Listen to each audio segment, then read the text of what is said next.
Hello, everybody, and welcome. Today is April 22nd, 2020, and you are loved. And that is a very important thing that we like to remind each and every single one of our viewers at the beginning of every single one of our games. These games, of course, I'll go to a YouTube where you can catch up on all of our VODs at youtube.com/indooradventures. Or you can find us wherever podcasts are made available for free. It's all under the same name. If you already support us on YouTube and you would like to help continue to make this show self-sustaining, consider going to our Patreon at patreon.com/indooradventures, where we do an after show called Nights in the Courtyard, where we answer questions not only from the community, but also from each other. And for the next foreseeable future, all those podcasts are being made available for free. So Patreon is legitimately just, do you want to help support the show? We're not going to keep any gated content behind you guys. Maybe someday we will, but for right now, I don't see that actually happening. If you also want to help support the show, and you want to look good doing it, consider going to indooradventure.redbubble.com. We got all sorts of stuff. We got t-shirts, we got posters, we got mugs. I recently just got the I've Seen Some Crit t-shirt. It's so cozy. I love baseball tees. No one ever makes patterns in baseball tees that I like or can wear. Well, guess what? I'm making them so I can wear them. We've done it. We got all sorts of stuff up on that merch store, so consider going to check it out. But that is enough for my spiel. Hey, Satan, who are you playing today? Hi, my name's Sam, and I'll be playing Lilith, the vampire mobster. I'm Wings, and I'm going to be playing as Ruhaka, the detective of the paranormal and all kinds of weird shit.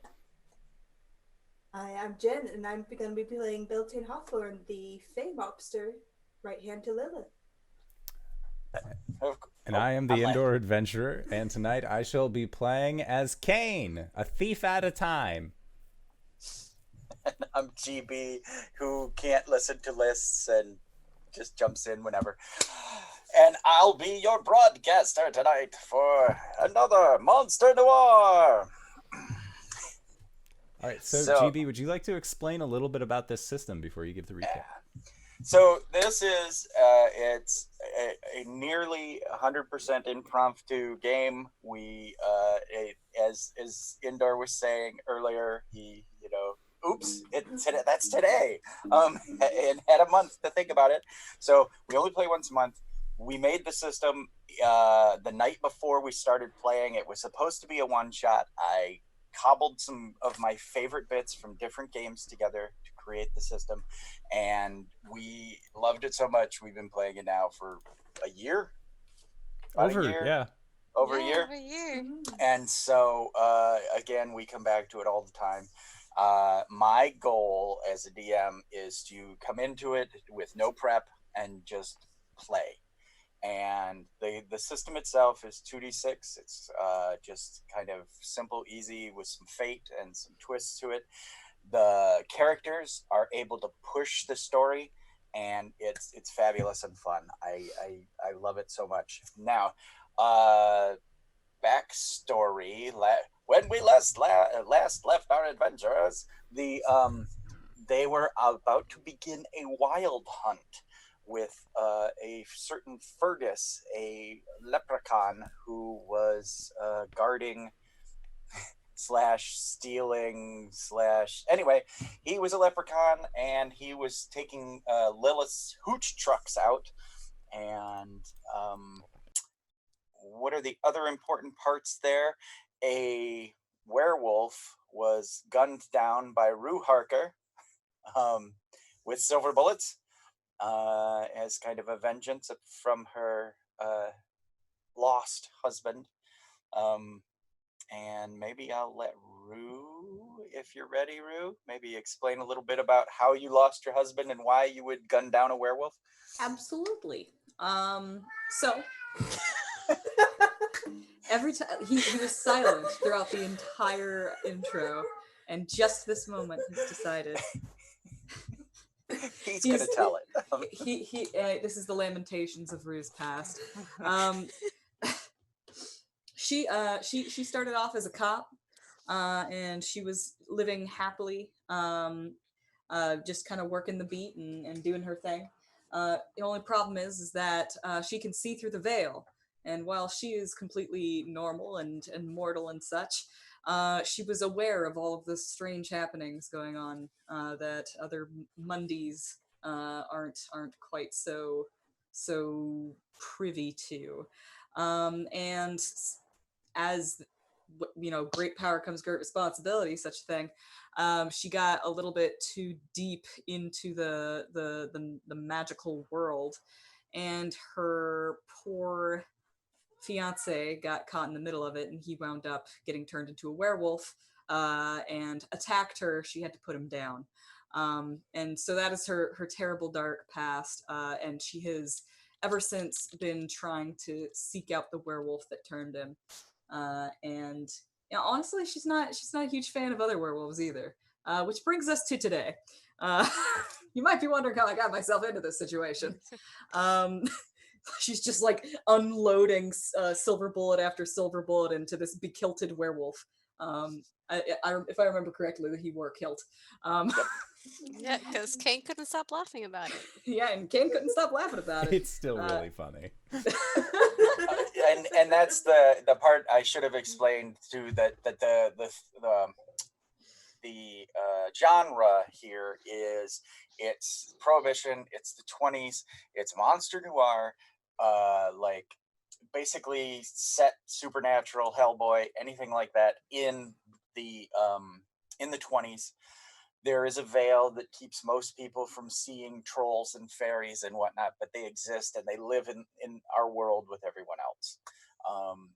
That is the premise that needs to be said before we kind of introduce. Let's jump to Lilith. Tell us a little bit about Lilith. What she looks like. Lilith is a vampire. She's very, very pale. She has her red eyes, long, luscious black hair. She's very well refined.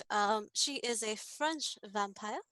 And she moved here recently in the maybe a little bit before the 20s. And she claims this territory as hers now, and it is hers to protect and hers to control. She lives in a very nice estate mansion up on a hill, as all vampires do, of course.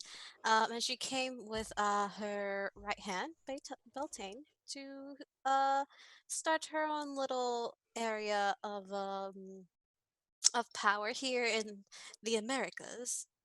Um, and yeah, right now she was pissed off because her hooch trade was getting as I like to say, ganked. And we were trying to find out who it was, and turns out that there was a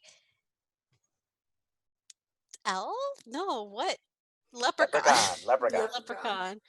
Um that The good was people. taking the good people, that was taking her alcohol because supposedly it was his to protect. And then we found out that there was a specific person that let him through and stole his gold, so he can't go back home. And we found out that apparently that was a werewolf in Big Bad Wolf's gang, who Lilith is in. He is partnered with. And right now we're in a wild hunt that she's vamped out. And let's jump that over to Beltane. Give us a description and a little bit more of pertinent bits of Beltane's backstory. One bit I'm going to add about Rue is when they took on the vampire court in New Orleans, Rue had a book that has been speaking to her, and it is known to us, the audience, that this is some kind of devil that is prying at her and trying to weevil into her life. And she has she tried to cast off or put the veil back on, and she did for a long time. And the devil is poking at her, trying to get her to see clearly again. Sorry, and back to Beltane. Pertinent stuff. Beltane is a roughly 4,000-year-old fae, claims to be the Fae Lord of Spring in the fairy courts, claims to be from Wales, what is known as Wales today. He has many faces, as he can take people's faces if they give him his name, if they give him their name. So far, he's collected Paul's name from last game because he asked and got it. He was cast out from his court, lost his daughter, and now is exiled in the Americas with his boss, Lilith. And he seems to be very intent on making a house a court, more or less, and is protective of those he calls his friends and family.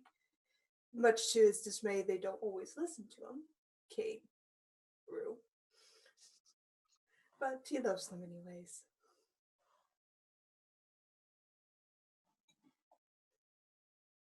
And that brings us to Kane. Pertinent things about Kane? Storyline and particular to this? Kane is a music man by nature, and by that I mean definitely a thief. He really enjoys just like playing music big and loud as best he can. Pertinent things to know about Kane, other than the fact that he is a definite human, no signs of undead there. He's a lich. He has a detachable arm that can turn into a skeleton key. And his main shtick is that he has a case of the reverse Midas, where instead of everything that he touches turns to gold, if something is golden and he touches it, he turns it into dust and he huffs it for HP. Yeah. Very, very pertinent story, bits and bobs. I don't believe we need to do any more setup for that. So when we left off, we hadn't finished the hunt? Or had we? We had not finished the hunt. We finished Okay. with Rue just unloading on this werewolf, and then the other werewolves like going in to attack the one werewolf as well. Yeah, And then a because hunt was called. Yep. And I think that like we did a quick sweep of us like going through the countryside in our hunt forms, but so we will we will come in over the town of oh my god, I almost said it wrong again. I can't think of the town's name. Cloveraft. Thank you, Cloveraft. Come in over the Port Cloveraft, and it's basically we see the moon up and some wispy clouds, and the valley and the city on the port, and out far past the ocean, somewhere roughly on the east coast of America. And as we come in over Rovecraft, we see that there's this green glow off in the distance, somewhere in some mysterious alleyway. We swirl in and come down, and we see these fey figures wreathed in green fire, and blackened fey hounds with glowing green eyes appear. The werewolves themselves have hunched down into more dog-like warg-ish continents, and as we see the Fergus, the emissary of the Irish king and guardian leprechaun of alcohol and gold, we see him, and even though he's only about 3 feet tall, it's sort of a World of Warcraft moment where we swing in and we see these massive, beasts aside him, and then we see him standing there, and the green glow is kind of miasma is coming from him, and we just know that he would probably stomp the snot out of all of these monstrous creatures around him.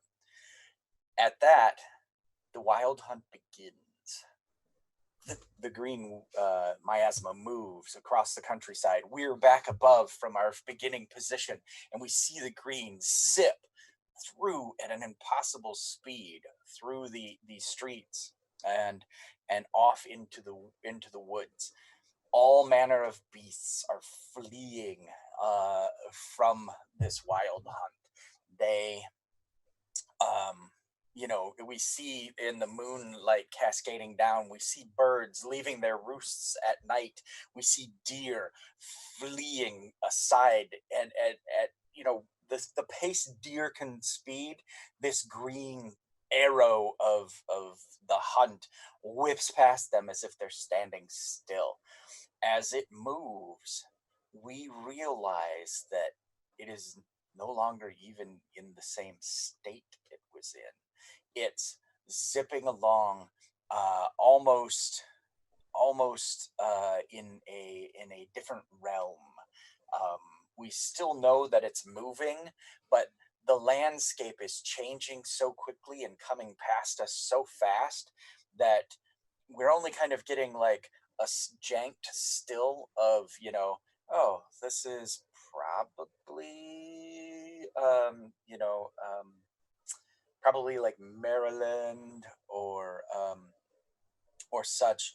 And then as the hunt begins to slow to a pace where we can actually see these werewolves clawing at the ground and tufts and dirt flying all direction, and our individuals, let's go through real quick. And what does their hunting form look like? Let's start kind of in reverse. Cain, what does the Lich Hunter of Cain look like? Oh, I should have spent longer thinking about this, but honestly, when we started this, I immediately knew what Cain would look like. So he doesn't ride. I would say like his hunting mount is it would be a golden hart, like this very proud looking deer.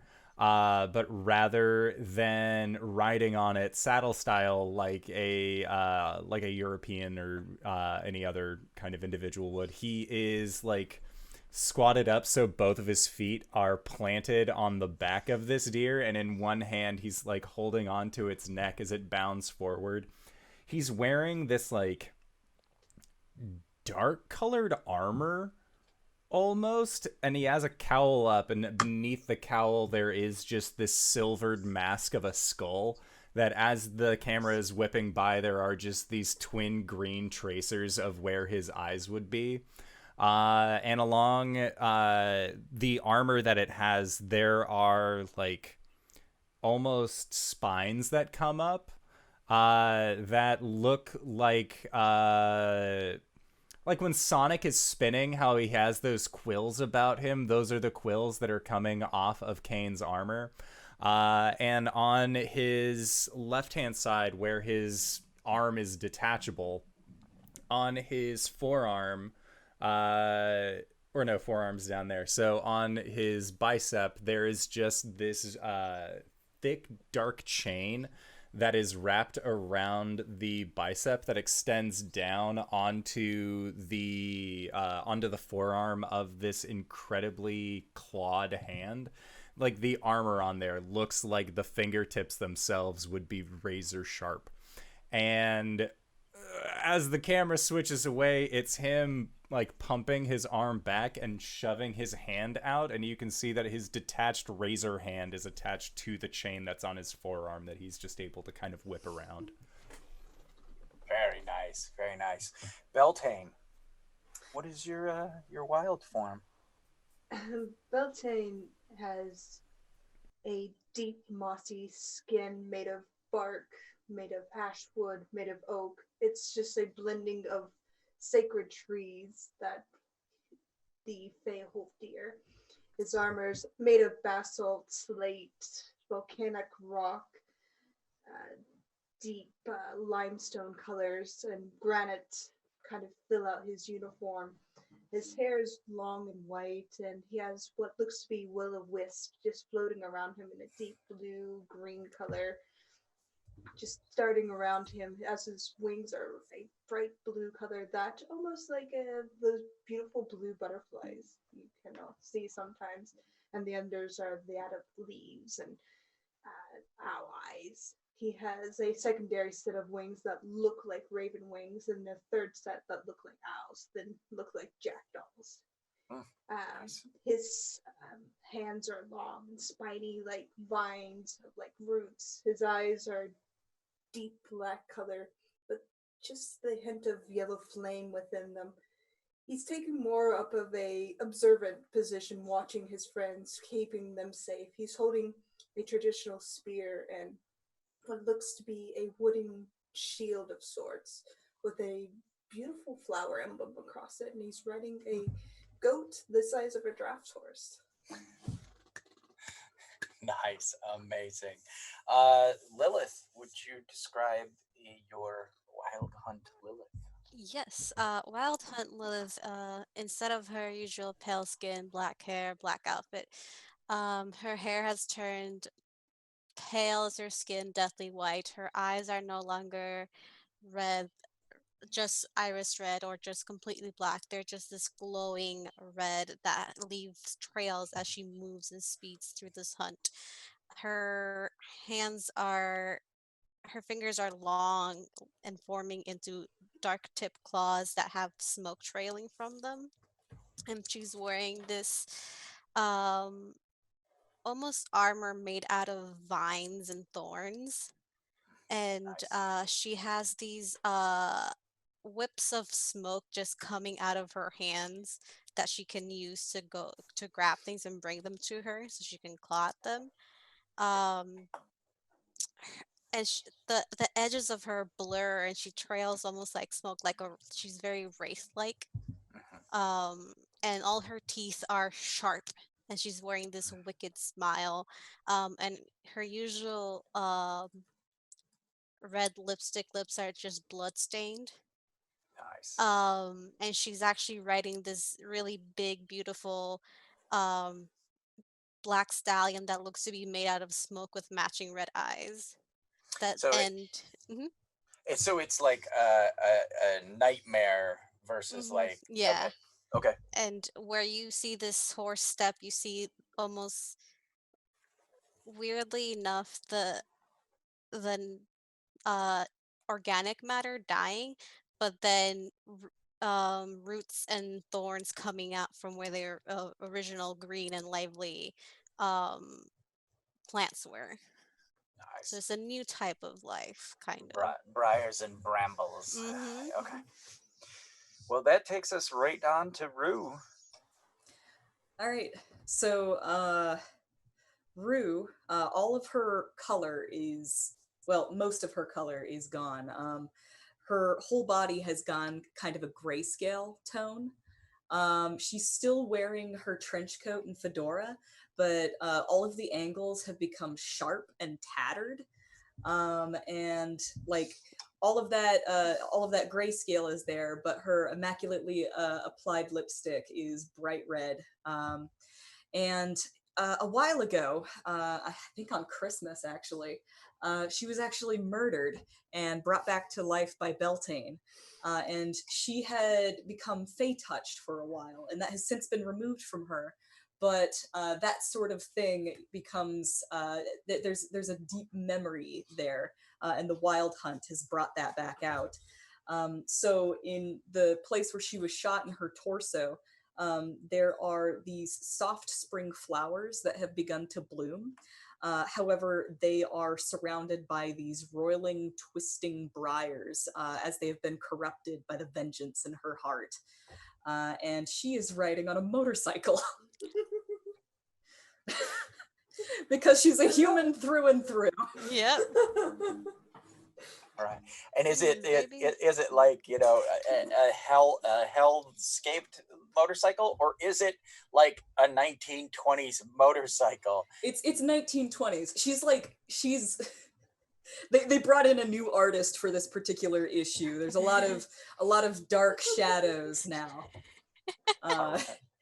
Like half of her is in silhouette at any given moment, and I think that there are dark shadows under her hat, so that her eyes are almost never visible. But when they are, it's just like one shining beam of light, denoting her possession of the vision. Amazing. So as we again follow this green arrow of light streaking through the countryside, it comes upon basically we realize we're zipping up into the mountains in Virginia. Virginia, West Virginia, that part of the country, very mountainous. And as we cross over, the hunt touches on, basically there's a moment where the hunt steps and falters. We're watching this unstoppable force push through this green miasma, this fey energy pushing its way through, and when it crosses this boundary, the motorcycle sputters, the mounts snort and raise up on their hind legs. Rue, I just have to. Horse. Sorry, another game. Watch the VOD. War of the Spark. So the horses all snort and stammer for a moment, and Lou, who was or not Lou, Fergus, who was the tip of this spear moving, he comes to an abrupt halt, and he begins to look around like an animal who knows it's in a trap, and it begins to look left and right.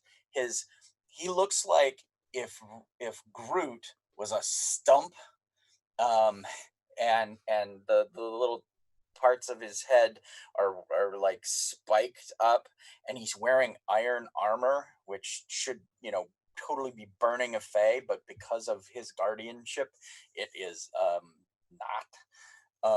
And he's carrying a big maul, and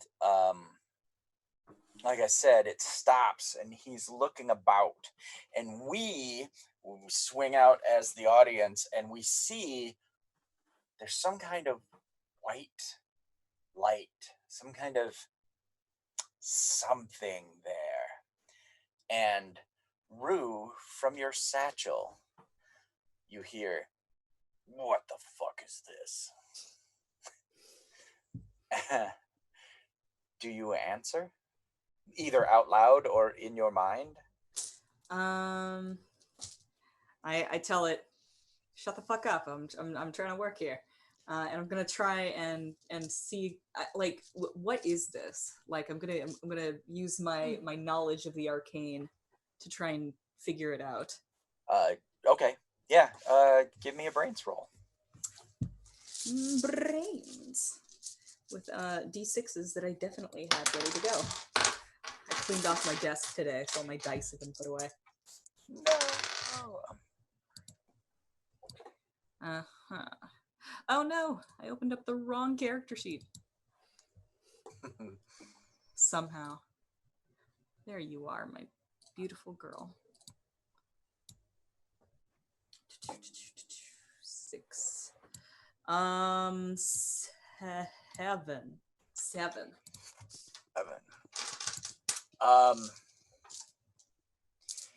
So you're hearing the book is hissing and growling in your ears. It's like as if snakes were made of flint and steel, and they're rubbing upon each other in your mind. And it's not it's not. You can tell that this isn't. It isn't putting it there. You're just hearing it. So basically, the book is pissed about something. But again, the motorcycle had sputtered and kind of held. Um, Lilith, what what is your first instinct when your mount won't move any further? Um, I would say that because she is a hunting creature, she would stay as still and try to locate the source of the danger. All right. Give to me a brains.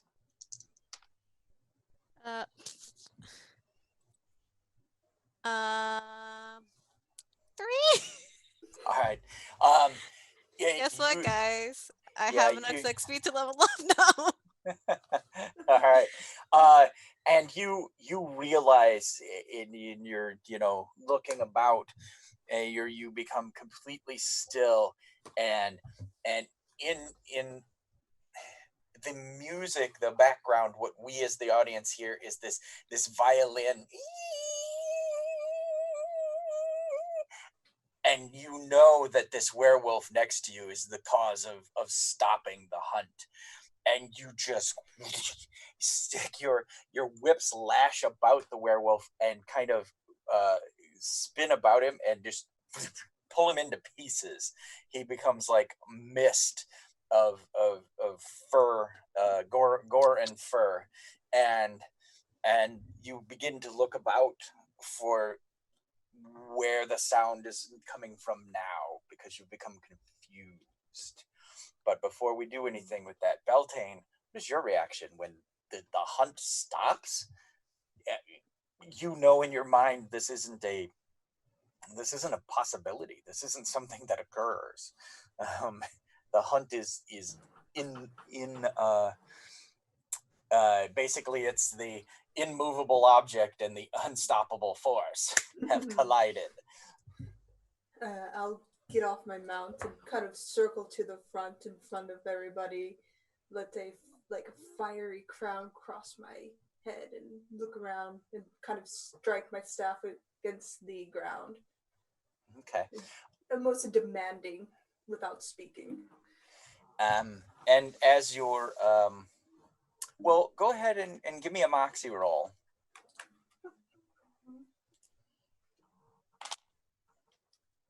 11. Oh, nice.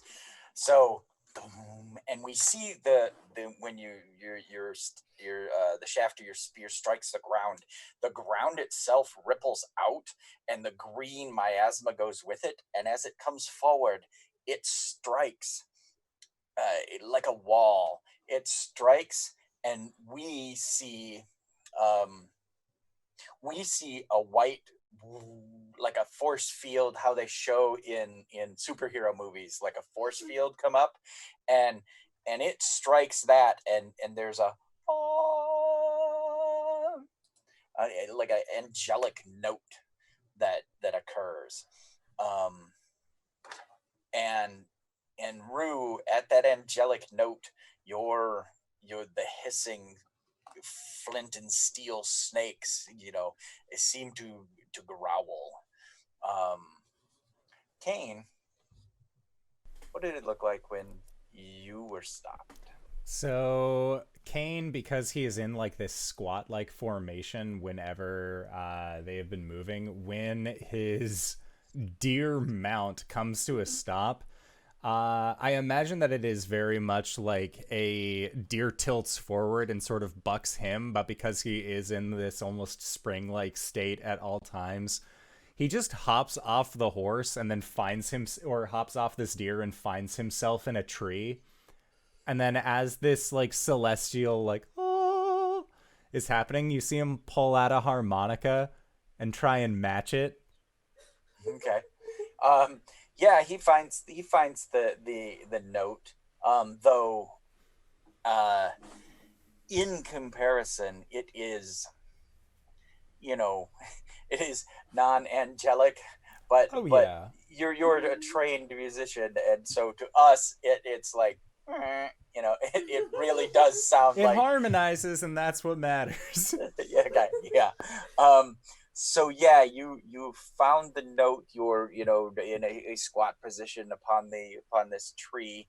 I would imagine your elongated clawed hand is like latched around the trunk or dug into the trunk, holding you there on this branch. Um, and Fergus, seeing the leprechaun, having seen the ripple strike this, um, his head turns with that wooden creak, and he looks at you, Beltane, and he says, "Holy ground." Just kind of growl in response. We'll go around then. And he starts to pace. And he takes that maul, and he's striking out, and every couple feet, and as he is, it's that it hits, and we see that force field sort of thing happen, and it oh oh oh these angelic notes every time, uh and he paces back and forth, and he says, "I don't think there is a going around. I think we may have to go through." Are there any like rowan trees in front of us? Um, no, but and there may be further back, but it's not like a hedgerow or anything. Mm-hmm. But you do, once you began looking for it, you see that there are these, they call them, so basically they're like twigs with yarn sewn, woven through them. The colloquial uh, term for them is God's eyes, and you see these God's eyes hanging intermittently amongst the forest here. Just point my spear at one and say, "Those are nice. Don't disturb them. We ask permission from here on out." And when you ask permission, um, the um, the angelic note takes more of a bass sound. It's still a oh, but it's a thrum now, and um, I guess, Lilith, you're basically bestial, looking for something to kill. Do you throw yourself against this force, or what would basically? I would say no because in our world would holy ground be the same thing for vampires? Yeah, it Okay. is some kind of consecrated Yeah. ground. So as you know, Beltane figures and they get this out. I would say she has some sort of consciousness, just she's a more like ruthless Hmm. version, kind of like what you would see a warrior queen be. Hmm. Um and so as they figure out this is holy ground, you see that you hear this hiss come from her, and she speaks to Beltane, and as she speaks is this kind of overlapping voice with like an echoing of whispers. Um, and she speaks to him. She says, "You try to take me where I can't follow." I'll turn to her, lower my spear. We can turn back. And Fergus, he takes his maul, and where you had hit and rippled before, he looks down. There's nothing there. We can't see anything there, but he seems to look down both directions, and he says, "What we seek is up there." And you look up into the mountain, and the mountain is before you. And then he looks, it creaks sideways, and he kind of gives a nod to a couple of the werewolves, and they hit the barrier. And then we pull up as a camera. We pull up, and we see where they hit green flashes, and then we see them encircle the mountain. Like, as you guys were moving before, they do the same sort of thing. They encircle the mountain in a flash, and it all seems to be protected.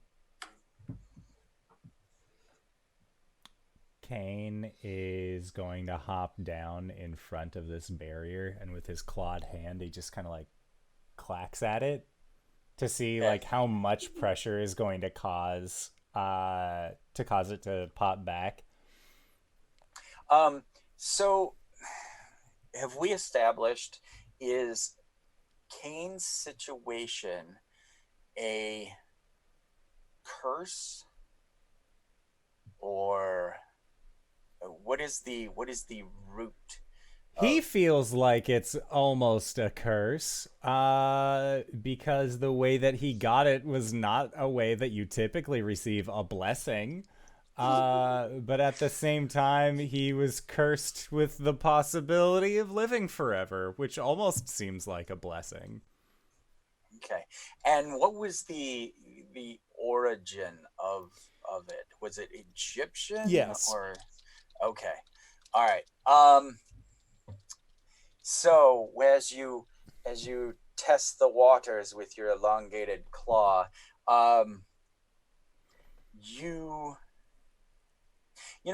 give me a brains roll. Oh boy, I'm so good at these ones. That's a 6. Oh, okay. Do you want to spend a luck point to make it a partial? Yep. Okay.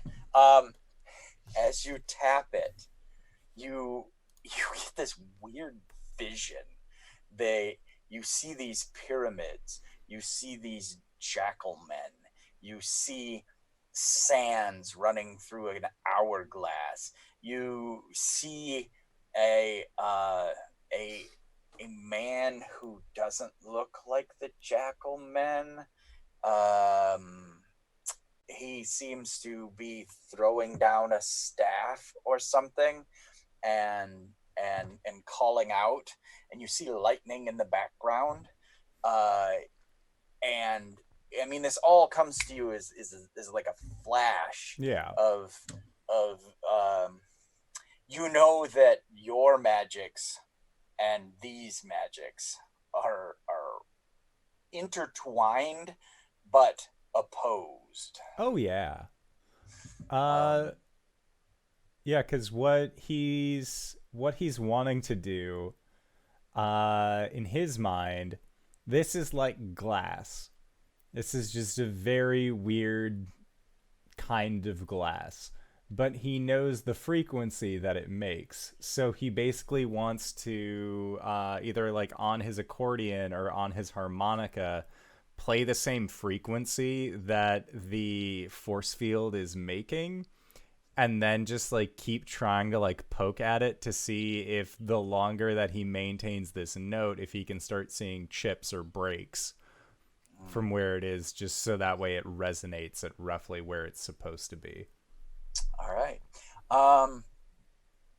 As you begin this process, this long note, and this tap, like metronome perfect tapping, do any of you assist, step in, do something similar, try to help or join him in some way? Is it just a specific spot? That's what he's doing. He's chosen one little spot to like dragging his finger down it. I would say because of the nature of it, and she knows that it will hurt if she touches it, she just maintains her position and kind of like just analyzes what he's doing. She might give look a Beltane a look, not the other way around. Um, kind of like questioning just the situation. All right. Rue's gonna hop off of her motorcycle, and she's going to walk over to the barrier, kind of like a healthy distance away from Kane. She's gonna watch him for a sec, and then she's gonna put a hand on the barrier and test it to see if it will reject her. Okay. So Rue, you touch the barrier, and the snaking hiss, grinding growl rises to a fever. I mean, you can feel it thrumming in your head, and you hear, "Don't do that. I wouldn't. Don't no. Wait, hold on. Don't be careless." And what do? Do you touch it? She's just kind of like she hesitates for a second, and she thinks to herself, "Are you saying this because this is going to be bad for me, or because it's going to be bad for you?" You'll find out.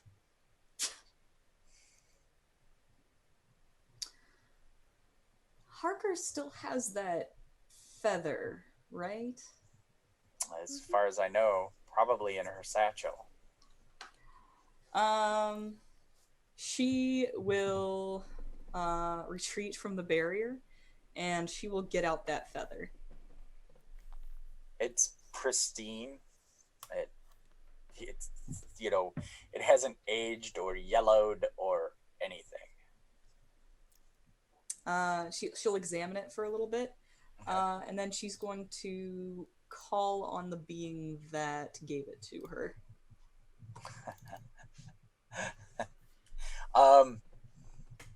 Now remind me, was that the Reaper, or was it a different being who gave you that? It was an angel. Yes. Okay. All right. I could not remember if it was the Reaper you had dealt with or beyond that. You're gonna reach out to that entity. Whilst you're under the wild hunt and in possession of a hell book. Give me a moxie roll. Come on, girl. I'm good at that. I'm good at bullshit. Oh god. I know how to do math. Hold on. 9. I got a 9. All right. You guys see Rue again,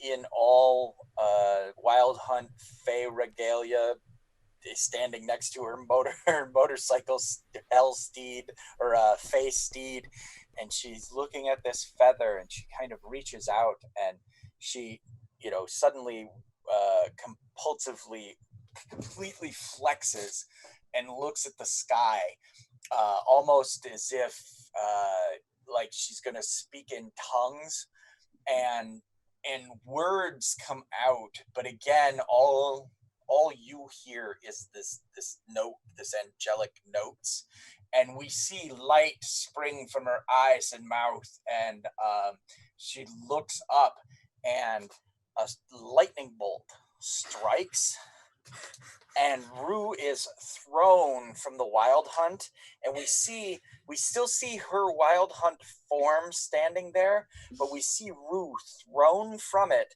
in wisps, extending from her to her wild hunt form, and she is thrown through the barrier, and the wild hunt form just disappears. Rue, you land on your butt in leaves and not brambles, roots amongst the trees and rocks. Um, before you can react, what do the rest of you do when happens? You, Beltane in particular, no, it would be Lilith even more. Lilith, the light that comes from her is sheer terror. It feels like it will, like sunlight. It is distilled sunlight.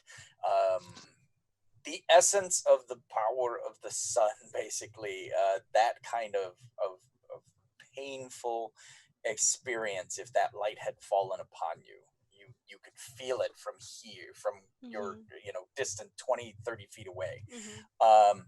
Beltane, you where the lightning struck, you could tell it wasn't elemental lightning. This was not of the natural world. This was of belief, of being, of thought, of consciousness, and again, it didn't affect anything in the physical world. It just threw Rue out of the hunt.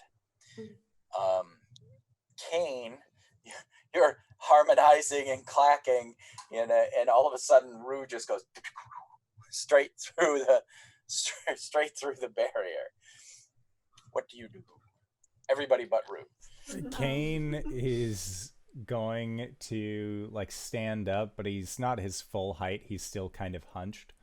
And he is just going to be dragging his clawed hand across the force field, walking over towards where Rue landed. And then he's going to squat back down and just start poking at the force field in this metronome time, looking at Rue. And I imagine, because Wild Hunt being affiliated with Winterfell, or closer to Winterfell, because Cain is undead, he just has you can always see his breath just kind of spilling out from under the parts of this mask. And he says in a voice that is beyond his, "You need to let us in, Rue." And there is just a constant ticking sound that seems to be coming from Cain.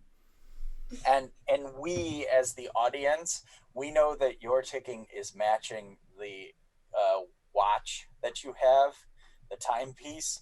It is matching the second hand perfectly. So we get a scene of in your pocket, the watch ticking and in time with it.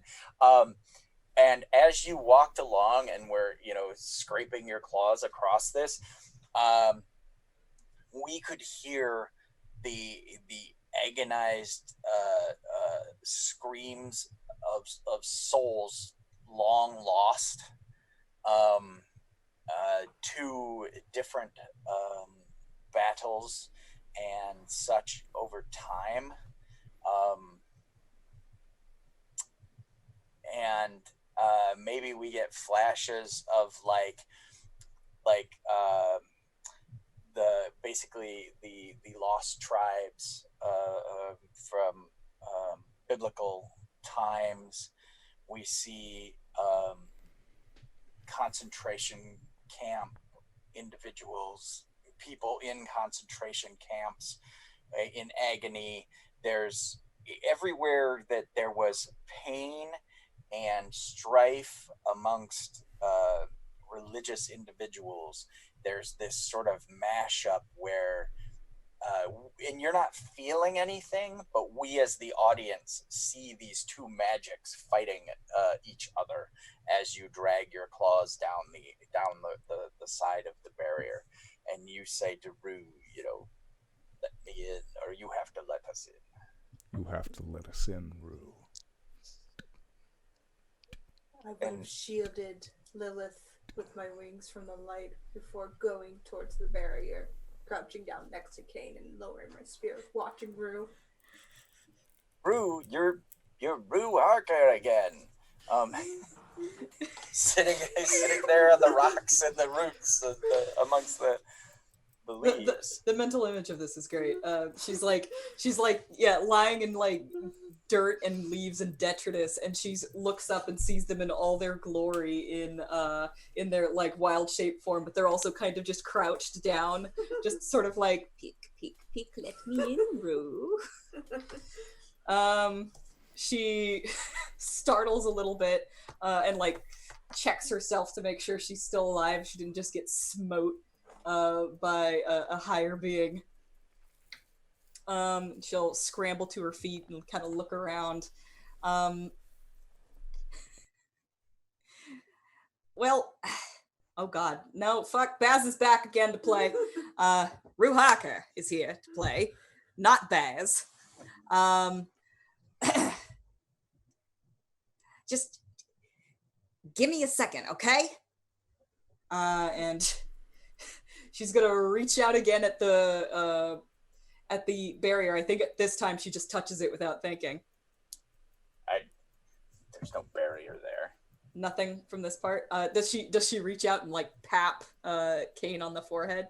Oh yeah, you just, as you know, we hear the tension in the scene as you're reaching through, and then it just it just touches World of Warcraft Kane. Yeah. She pats him. Pat. I'll look back to Lilith and extend my hand to her. It didn't hurt you, did it? I think that at the moment the light struck, there was this really almost demon-like scream that came. And like her steed kind of like rose up on its hind legs, and you hear this kind of hell steed kind of neigh, and there's an instant where instinctually there's this kind of like rise of just brambles and briars and shadows as a shield, and as you turn to her, it's just slowly turning to ashes because it took most of the sunlight. But as you turn to her, you see like part of the sunburn on her skin, and she takes your hand and gets down from the steed. And she looks like angry. Her emotions are very like intense and raw in this state, and she kind of almost growls to you. She's like, "Figure it out." Turn back to Rue. Vera is not pleased with this. Yeah, well, I'm not too happy about it either. She's gonna reach down and grab Kane's hand and try to pull him through. Like, I give you permission, whatever. Cross the threshold, or however this is supposed to work. He's not a vampire, Rue. Do you manage to yoink him through? Does his arm just come off? No. He though, as he hits the barrier, he's stripped of the wild hunt and pulled into just being jangly Kane on the other side. I would say like it's like the mask disappears, and then you see this like reptilian looking form just fade off of Kane. Weird. And then it's just like Kane's like wild eyes, like, what the fuck just happened? Last I remember we were in Ravecloft. She's Ravecloft. As she pulls him through, I think that there's enough resistance from the barrier that like when he finally gets like pulled through, like the both of them fall over onto the ground. Scramble of leaves. Yeah. Get off of me. All right. No more wild hunt through here, evidently. Take my hand if you want to pass. I'll turn to Ferguson. The hunt ends here. Hunt elsewhere, if you don't wish to cross. And Fergus, he looks at you, and he'll say something along the lines of, The target is here. The hunt will end. It is done. But I cannot join you there. I just clasp his hand and say, "Until next winter, my friend." In a hearty shake, and him and the wild hunt begin to roll back, like the green miasma, like a fog rolled in. The green miasma then moves back into obscurum and vanishes from our sight. We see Lilith in whatever evening gown she happened to have, cigarette holder, and all standing there in her glory, Beltane in his suit, and what do you do? Look to Lilith. Root Harker's hand is... She'll Take stick the out both detective's hands, hand. one to each of them. I cannot pass in any form. Look to Rue. I think we have permission with her. Liz gonna take a long drag of her cigarette. And just she tilts her head up and just lets the smoke just like rise. And she takes a deep breath and just taps the force field. Did you take Rue's hand? No. Okay. Yeah, it's a barrier to you. But Rue's hand is sticking out of it. Where are we? Is this like Iowa or something? Turn to King. Listen, What's all this wild hunt business? Seriously, like, were we on a real bender last night? it's called a church, sweetheart. I think she's still holding Beltane's hand with one hand. She'll look to the detective with like a look like, if this kills me, I'm gonna haunt you for the rest of your life. Yeah, join the club. And then she takes, still holding Beltane's hand with her other hand, she takes Rue's hand and walks forward. Okay. Beltane does the same. Right. And you pass through the barrier. And it's your form had rolled away with the wild hunt, so it is just is Lilith wearing high heels? Probably. Yeah, it's just Lilith on weird uneven ground. Oh, she'll take them off and hand them to Beltane. He Okay. takes them and puts them in his pockets. All right. So Beltane has these very big, fine shoes stuck in front of his his pocket, pocket. yeah. All right. Yeah, but you've made it in past the barrier. Rue, give me a brains. Give me a brains roll. Okay. Ah!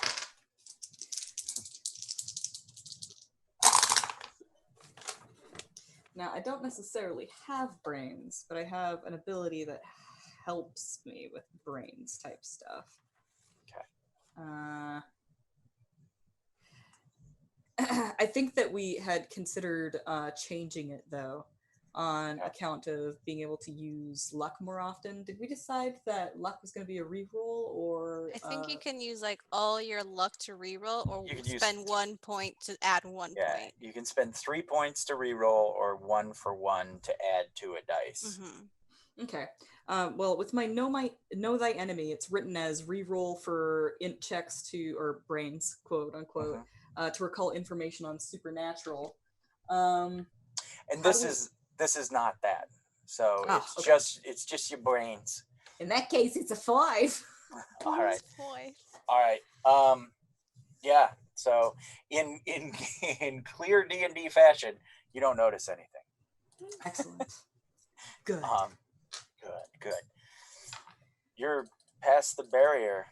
The god's eyes spin gently in the nighttime, near full moon. In the full moon light, with the wispy clouds here in Virginia, West Virginia, somewhere. Mountain Mama. Rue will dust off her hands from having pulled everybody through the barrier, as though she's just done a lot of work when really all she's done is just hold a few hands. And she's gonna look around and be all like, "There's got to be a church around here somewhere, if it's holy ground, right? That's how it works." Well, kind of. Stonehenge is a holy ground. It's not a church. Yeah, but that's just like a really old church, right? I suppose the druids still worship there. I'm a mythology professor. The world isn't Catholic, Rue. She kind of frowns. Hmm. That's not what my mom said.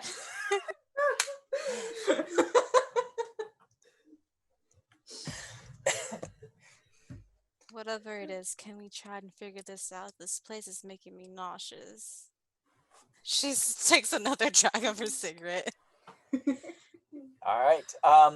So as you look, cast glances about, you see through the trees there seems to be natural rock stairs that do lead to, through the woods. You see something white, probably some kind of building.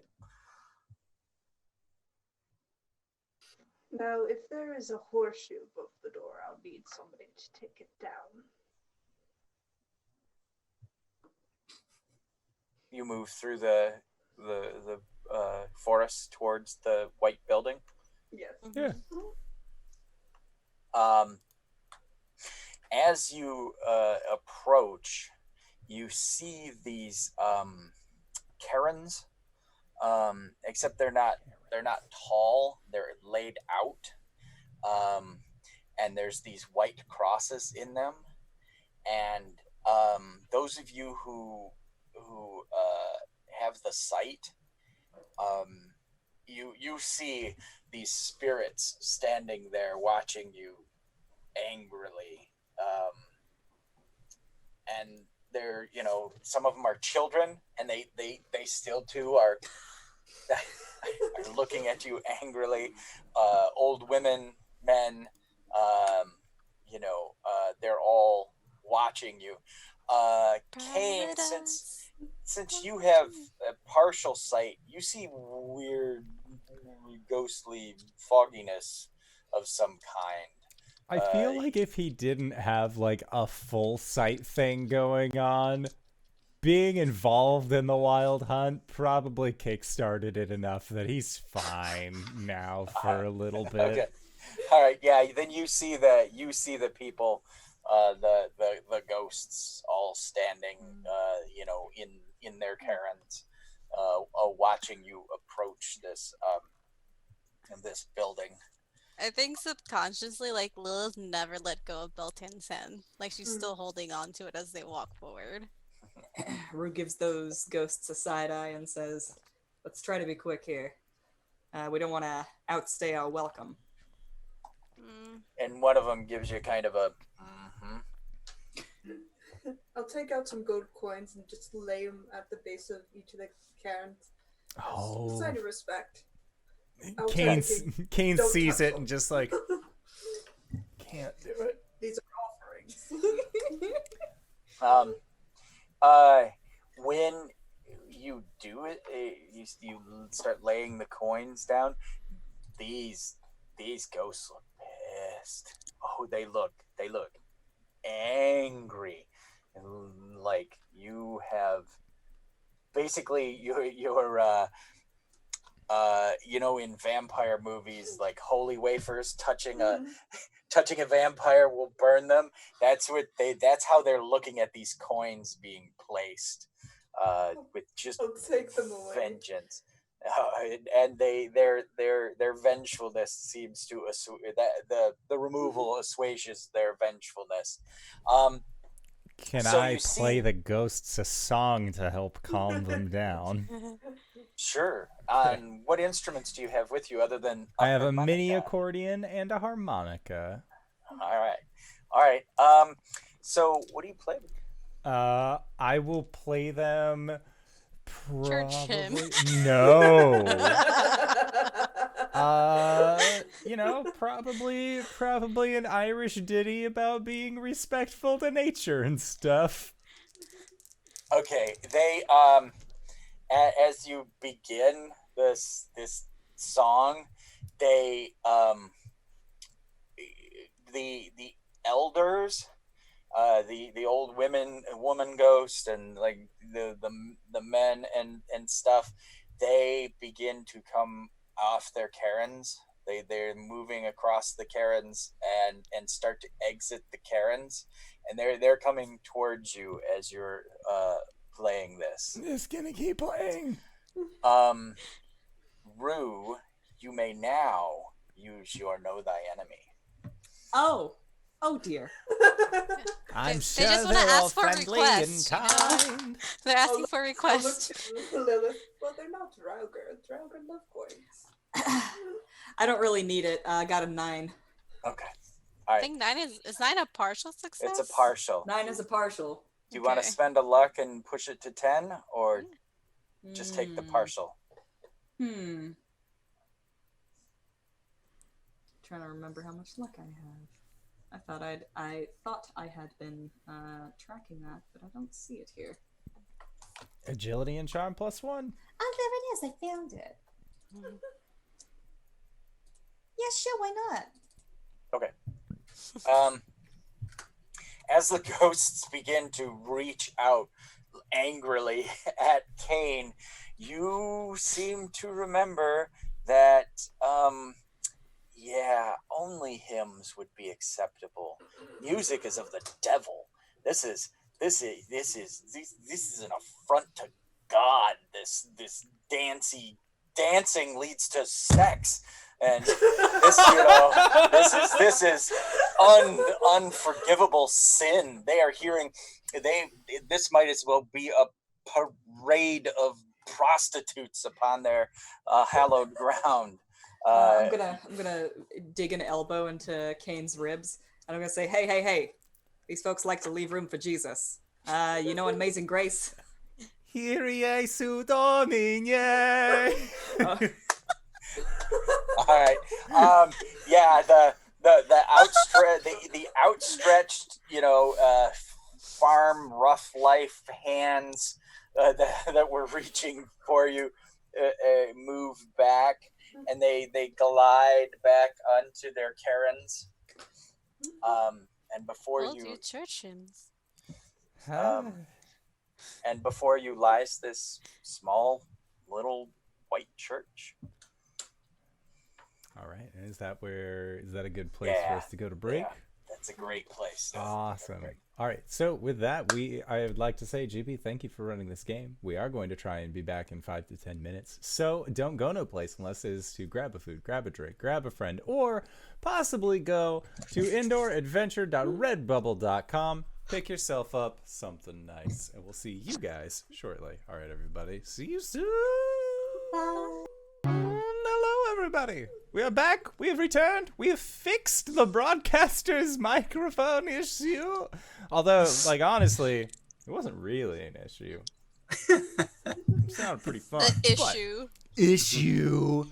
We've done it. We are back. So, we are walking up a incline to a small white church in the middle of consecrated ground. Yep. And you have successfully dealt with the guardian spirits that were displeased with your presence momentarily. And there's the church before you. You do see, there's this church, and then you see, kind of... it's not necessarily a cliff face, but it kind of is, like an outcropping of rocks. And there's a couple of outhouses that you can tell that the stuff just falls down the side of the mountain out the bottom of said outhouses. And then off to the side, down a little track, you see a little, it's not a log cabin, but it's definitely like a pioneer house is there. It was probably built in the 1800s. along with the church is the same. But the church itself is immaculate. I mean, the whitewashing and the paint and all of the outside of the building is perfect. You know, that's real wood shingles, and they're all aged hardwood. Um, and yep, there is a horseshoe above said door, but the church is dark because it's, you know, midnight. Can I lash out with shadows and rip the horseshoe off? Yeah. Give me a moxie on that. Ooh. What do I have for mox? Which was my moxie? Oh, 1, 2, 3, 6 plus 2 is 8 plus 1 is 9. Perfect. Okay. Yeah. It holds for just a second, and then goes winging off the, down the rocks. Ting, ting, ting, ting. Chika just squeezes Beltane's head. Squeeze it back. Another thing they turned against us all those years ago. Surprised we haven't burst into flames at this moment. Quite And Beltane, you Just 'cause you fire. you see burst into the flames. yeah, you burst into flames. Sorry, new character. It's fine. No, This is fine. a radiant beam comes from the skies, and you are roasted, and then it starts chasing Lilith around the mountain. This flashlight from God. No, so Beltane, you see the irony in they had basically this fey protection on this holy church, and the juxtaposition says to you something. This is a two worlds meeting situation here. Mm-hmm. So Yeah, you gotta guess because they're in the Appalachian Mountains, and since most of it was settled by European old settlers, and especially Scotland and Ireland, he figured that would be a deterrent. okay, what do you guys do? When you say that there is a possibility of bursting into flames, Kane looks like a bit surprised. Like the music falters for a brief moment, and then like he just keeps playing, but it's like slightly quieter, and he has like a more contemplative look on his face. Well, I don't know about you, Kate. I'm not exactly sure what you are. The religion that your curse comes from plays into this, but I'm a vampire walking into holy ground.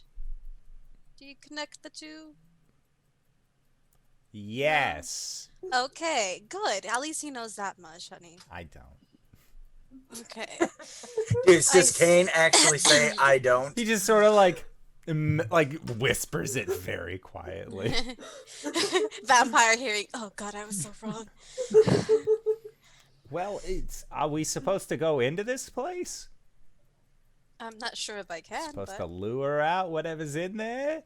I thought we were searching after a werewolf. Right? That's what we were talking about back in the town, and now we're here. Does anyone know what state this is? Do we have like a West ride to get Virginia? back home? By the way, her gun with silver bullets. I absolutely loved Iowa. there is Iowa? no the rocky cliff faces of Virginia, Iowa, flat forever. It just was it was a beautiful beautiful moment. Nights in the courtyard. So Rue is like jamming silver bullets into her revolver. Clack. And Well, our quarry is supposed to be here, and if it is, the hunt's rarely wrong. Well, I've made it through the barrier. I'm not sure if I can make What? it into a house of God. What if they're like one of those born again types, and suddenly us going after them to try and like hunt them down like puts us in the wrong? Click. That's what I wanted to. I wanted to see what Rue's thinking was. Okay, great. To be fair, Kane, this isn't our choice. It's the detectives. Well, I think it's like a community choice. No, it's not. Well, it's they definitely their did choice. steal from me, supposedly, and if it has to do with Rue's situation, I did tell her I would help her with that, and I do not back down on my word. All right. He'll just like steadily like close his mini accordion, and he just has a couple knives. That's it. Just, all right. Are you going to be okay with this, Kane? You I think have Chaser pay. I have no religious affiliation, mind you. It's just more of I've never assaulted a church before. Oh. I don't know how I feel about it. Yeah, There's I'll always figure the it out first later. time for everything, dear. Kay and I have doubts that you've ever set foot in a church. I have a few times. I was raised a good boy. Didn't take, but you know, the effort was there. Parker's gonna check the door for any more wards.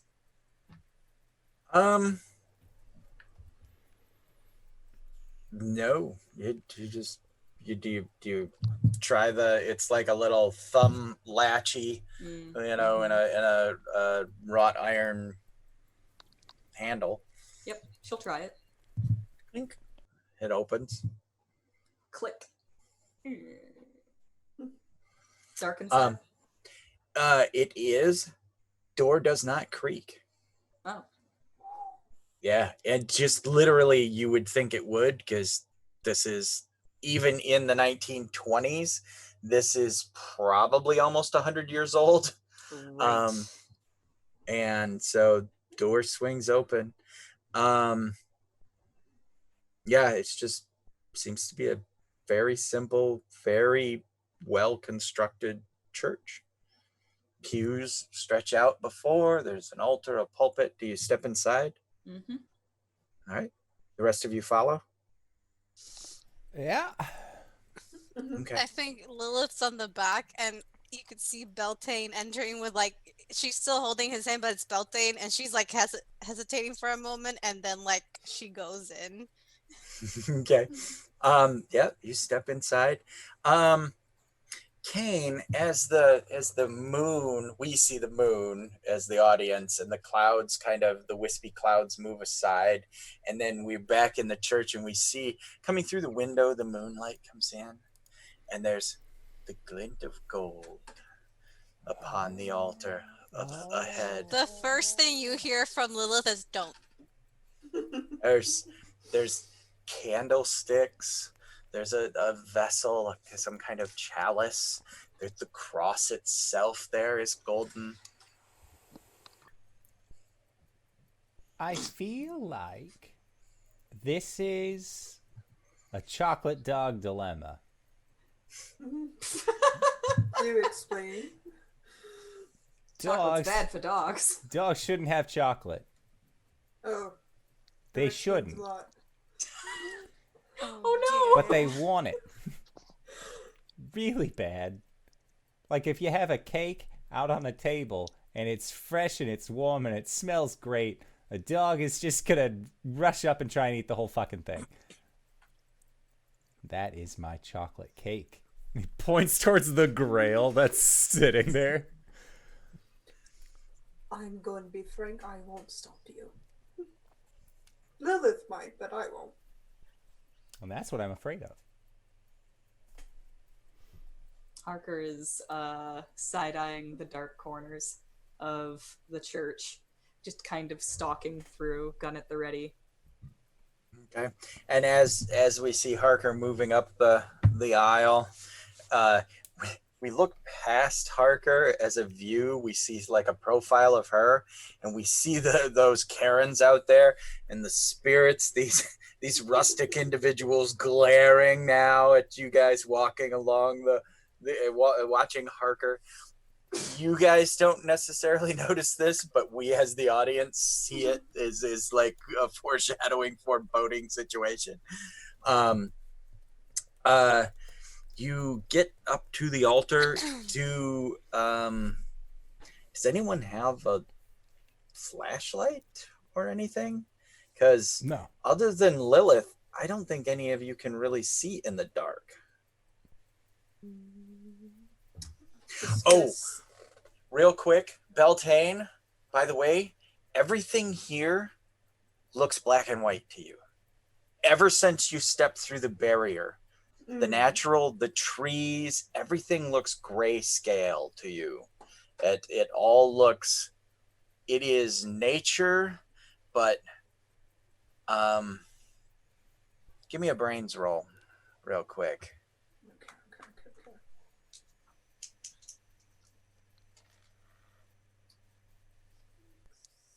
7, 8. It is nature given unto God. So this is not natural nature. This has all been the squirrels, the trees, the life here has all been given unto God. So it is out of the Fey realm. This is a realm unto itself. This would be like a summer court or such in your delineation of reality. Beltane looks physically pissed at the surroundings around him. He has a lot of anger towards this new religion. Okay, and Rue, your gun out, standing in the moonlight coming in from the windows. You're at the altar. Are there candles in these candlesticks? Yeah. I will ask Beltane for his lighter, and I'll start lighting these candles for my party members that can't see. All right. And we see Lilith turn and light one candle, and as she turns, there's an old man standing there. And he he says, "What are you doing here? This house of God is not for you." Lilith just stands still, her back to this man, her eyes closed. It's like trying to fight her natural reaction to just claw at this thing. She'll take a deep breath. Hello. Hello. Well, again, what are you? And he looks completely flustered. We're looking for someone. Well, And not God. There's nobody in here, and it's very odd to have anyone here right now. This is a house of God. And you see he's got a priest collar on. Harker is going to quickly lower her gun and kind of hold it against her leg, so it's out of sight, but still at the ready.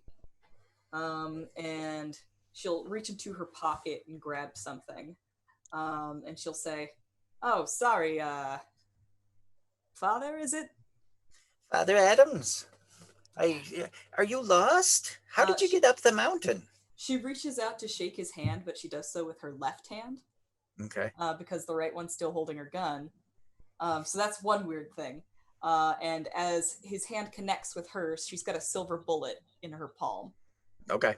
All right. And she's just trying to see if there's going to be any sort of reaction here. Yeah, and he shakes your hand, and it's like, he looks in your hand as you pull it away, and you don't know if he sees the silver bullet or not. Yeah, she pulls it away, but she's like watching him for any sort of reaction.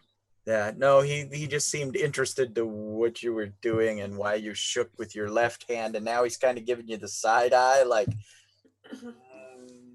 no, people don't shake with their left hand, you know. Left And hand's of the devil.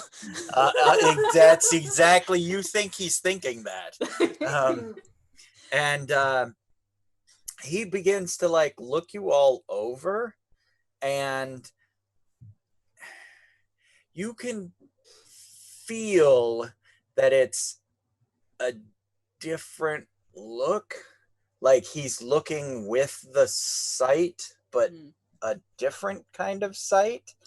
And so basically he looks at you, Rue, and it's just kind of, you know, gives an old man kind of nod and smile, and he looks at Kane, and Kane's in the middle of drinking out of a flask. yeah, and he gets this little bit of what the heck? It's ceremonial. Okay.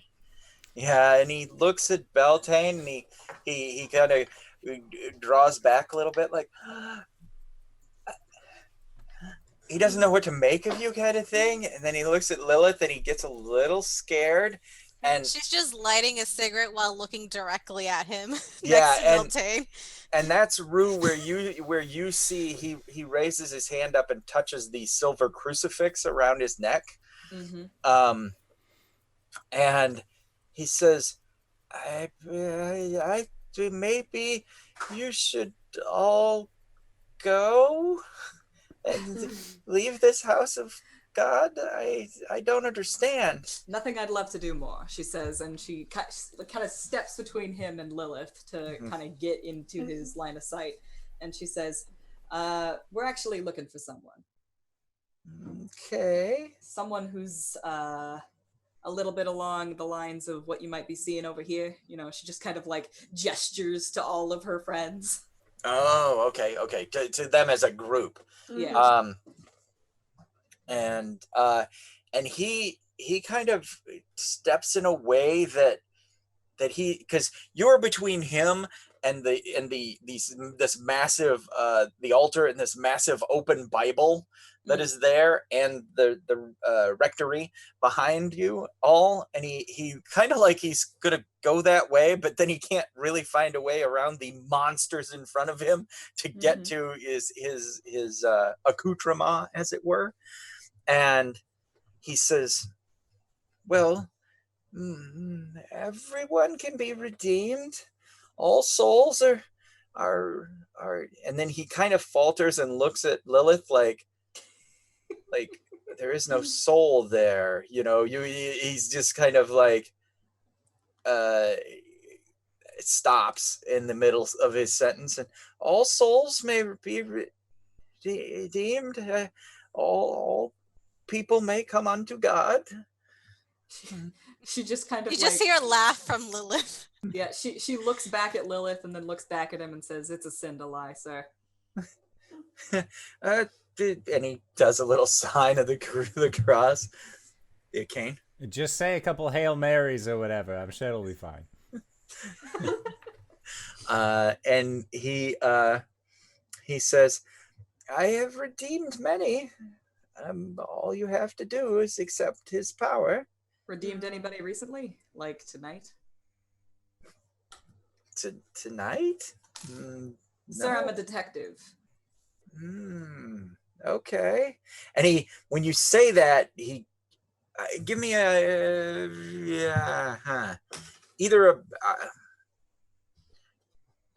give me a moxie. Okay. 9. Okay. When you mention you're a detective, you have you have seen this look before. It's the the cops, you know. It's so there is something illegal here, or that he knows, but he's not. Your detective hackles are tingly. The spidey sense, your detective spidey sense is up. And he says, you know, the people here, my flock, they keep to themselves. They rarely go to town. I don't know if the man that you're looking for is here? Never specified it was a man. Okay. Well, and he kind of gives you as if to be like, women don't commit crimes. And then he looks at you and goes, and just stops. She in just has his- this wicked smile on her. Okay. Father Adams, my friend here, the detective, did say it was a sin to lie. And she kind of like moves her shadow in an unnatural way. Okay. Yeah, he's like, well, there's, you know, my flock is all have all taken unto God, and they've we washed away their sins, and they're all clean.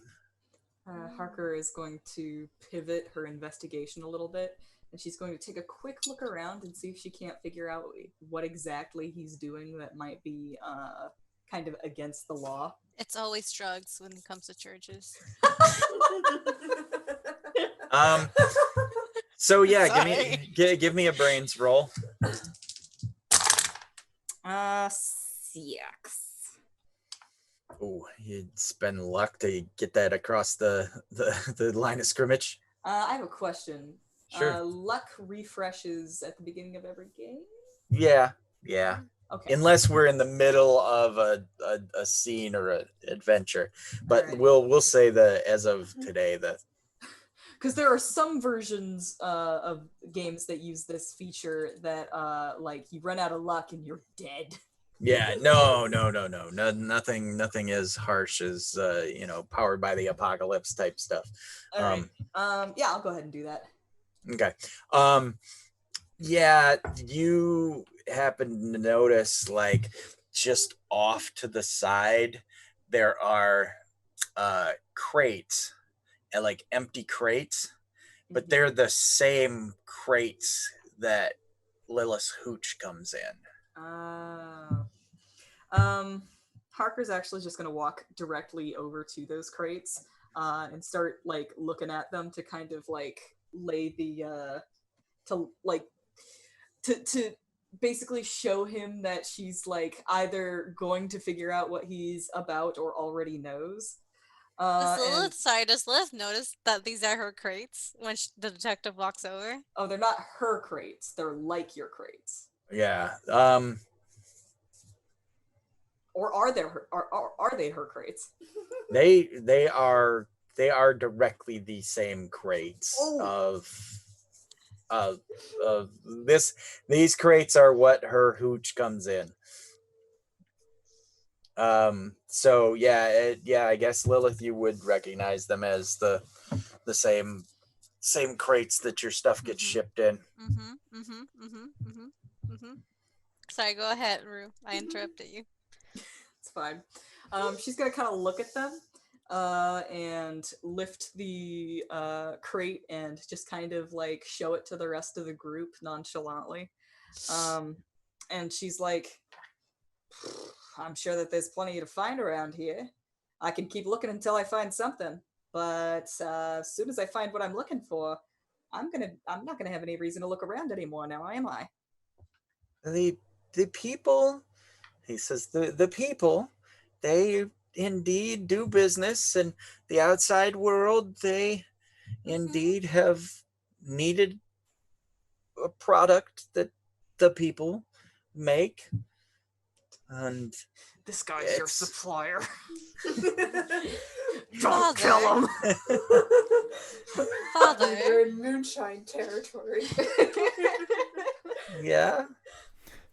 Yes. He's a moon shriner. do you make what's in those boxes? It won't fit on the headphones, but a moon shriner,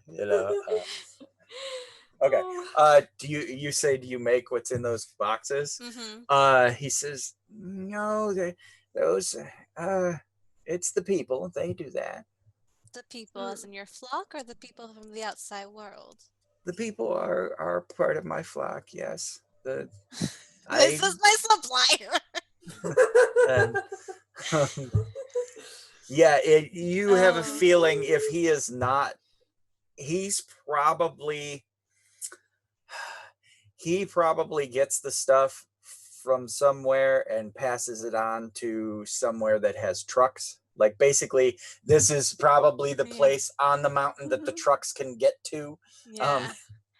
You know, Father, this is a very, very sweet irony. Yes. I don't understand.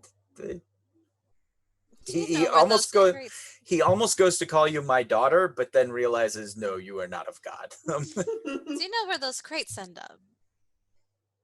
But off the mountain. My club specifically. Hmm. Father, you're supplying me. Not me. The people. By association, you are what I think the church would call the sinner. There is no sin in what would he say? Something of the grain. Um, yeah, along those lines. It's You not know, purely ceremonial. Even if it ends up helping a creature like me. and he begins to he seems to begin to have like a Moral conflict. conflict, yeah, and crisis of faith maybe. And he says something along the lines of, well, without their trade, the people, they would run wild. They were not always as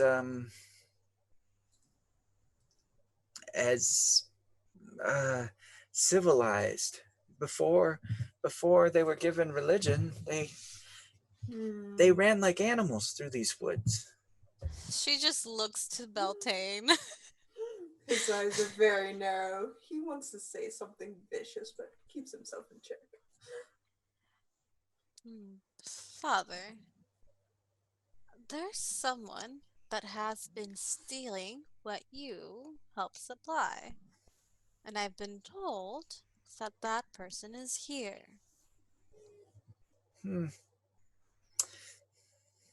I mean, there are folk who live at the base of the mountain who come to this church, and then there are the people of the mountain.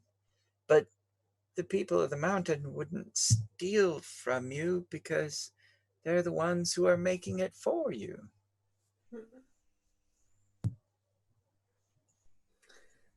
So, let me get this straight, Father. The mountain people won't steal from us, but the people outside of this mountain would. Well, that's a different world. They don't know God.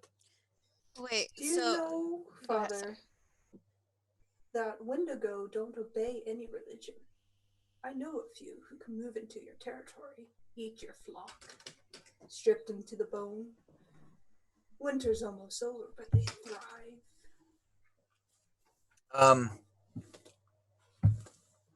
And let's see if I can get this right. I'm so proud of him right now. Like, you see power. Yeah, I mean, anyone with the sight sees this man light up. And it is that Kane, you hear the musical note, the boom that you heard bouncing against the He the doesn't force remember field. that sound. Nice. And so you then, I guess, for the first time, hear a musical note, like a golden bell, has been rung. Lilith, yeah, that sunlight is emanating from this man. Oh, she's hissing and like backing away and trying to cover herself in shadows.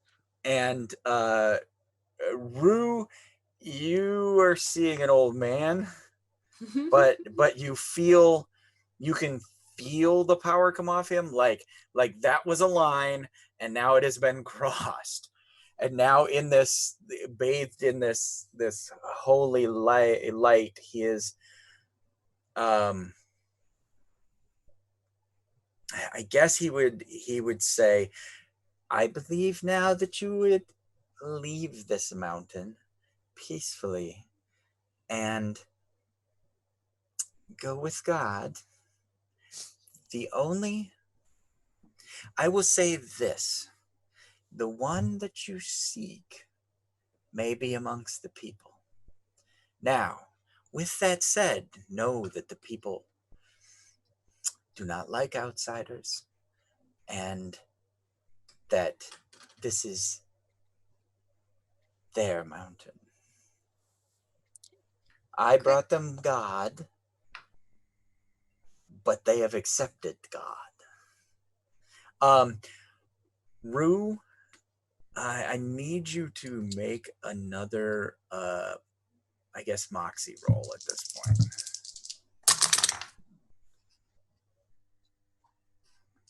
Eight. Okay. It suddenly dawns on you what you missed before is that when you were blasted through, there you seem to have left the hissing, flinty growl snakes behind. That occurred to me. Or at least they've been very quiet since you've crossed over. Mm-hmm. And he begins to, the old man begins to kind of admonish each of you. And like I said, that holy light is emanating from him. And he says, and he just kind of goes down the line. He's like, you are not of this world, he says to Beltane. And he says, and you, my son, may be redeemed. We could help you. We could get rid of this affliction. And even you, dear lady, and looking at Lilith, he's like, we may be able to save you. We may be able to redeem your soul. How can you redeem a soul where there is none? Repentance. I believe we could give you a soul. We could bring your soul back through the power of God. We can once again bring you back. Or you may go to join his glory. I serve no one but myself. And I will not serve any god. And then he bows a little bit and he turns to Rue and he says, and you yet, though basked in the light of God, why do you bring such a foul tone amongst us? And he has not seen this book, but he now knows with the power emanating from him that you were carrying it. Lilith eyes just go straight. Yeah. God damn it, Rue! What can I say? I can't put it down. How'd you even get it out of the can?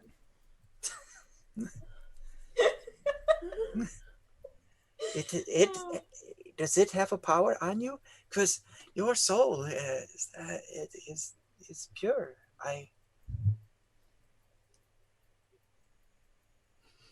You appear to be a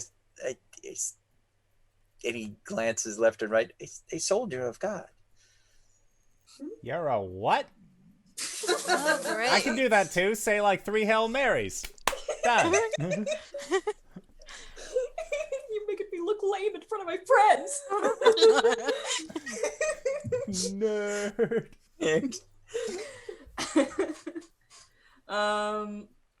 Harker's kind of like a little taken aback by this. And she's like, there are still things that I need to do that I don't think the guy upstairs is going to be as supportive of. He works in mysterious ways. Would you like us? He says, and he looks up and says, "To take that burden from you," pointing to the satchel where the book is at. Rue, this is the only time I will agree with the holy man. That should say something to you.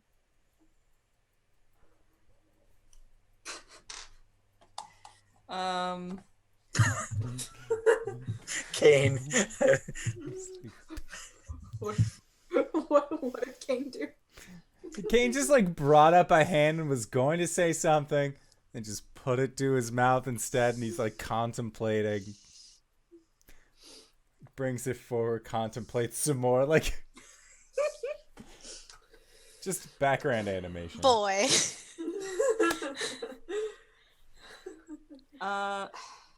Rue's hand kind of goes to the satchel for a moment,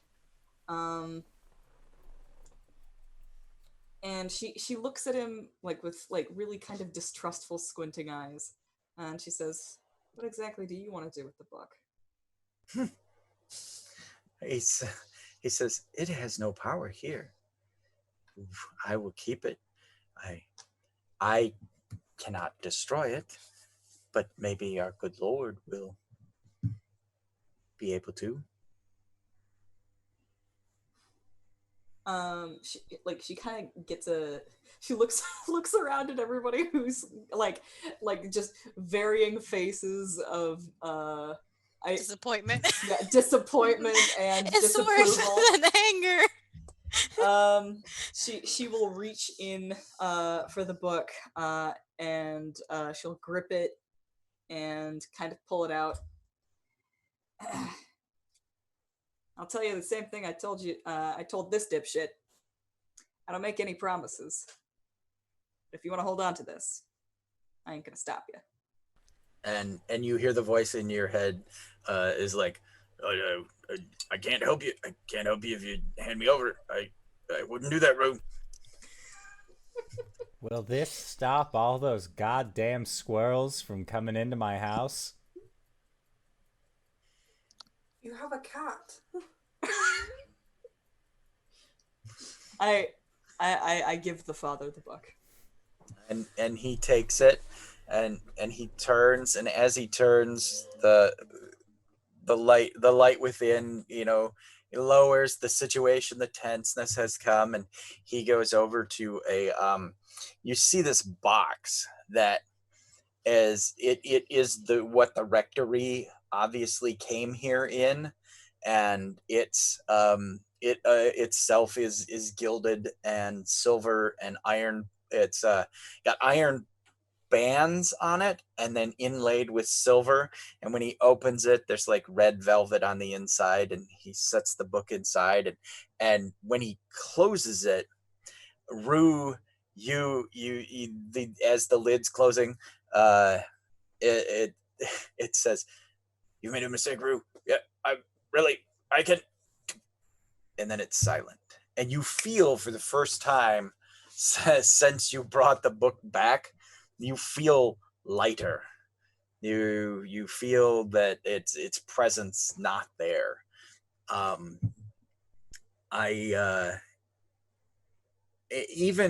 will go so far as to give you a luck point back, as you have crossed a major threshold in doing this.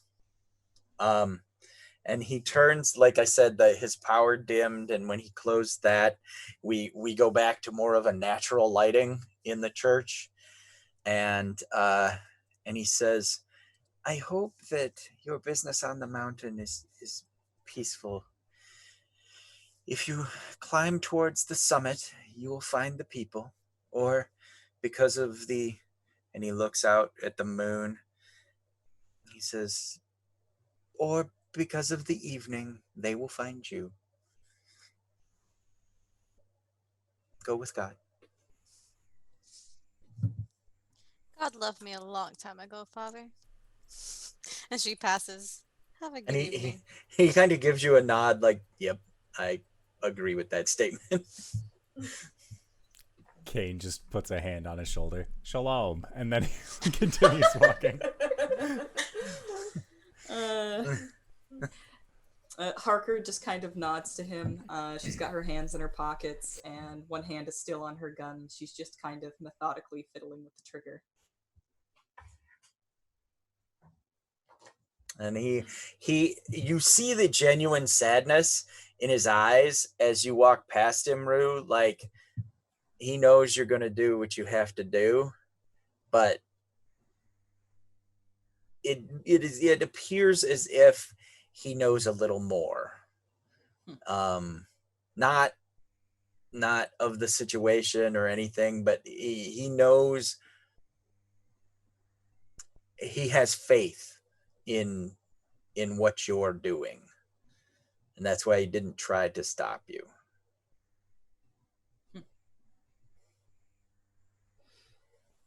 Belton just gives a disgusted look to the church and then a polite nod to the father before heading out and says, Wendigos don't travel this far south. Appreciate it. And Lily's still holding Melting's hand, and as you walk away from the dragging church, him out. as you walk away from the church, he waves and he turns and he closes the door of the church and stretches like you got this old man out of bed at midnight, and he starts to walk towards that little pioneer house. Looking at our time, do you ascend the mountain? I feel like before ascending, Kane just looks at Beltane. Just, what the hell's a Winnebago? Looks to King. They're flesh eaters. It's not Winnebagos you got to be worried about. It's the gazebos. Kane's eyes are just like, oh my god. Rue, why did you hold on to that book? I think it's a question that's more, why did the book hold on to me? If you don't accept it, it has no power over you. You took it. I like to keep my options open. I've offered you help time and time again. I've walked on consecrated ground for you. I've gone into his church for you. Yet you rather accept the help of a devil itself than to those around you that care for you. You'd rather go down the same path or a similar path that your sister went into.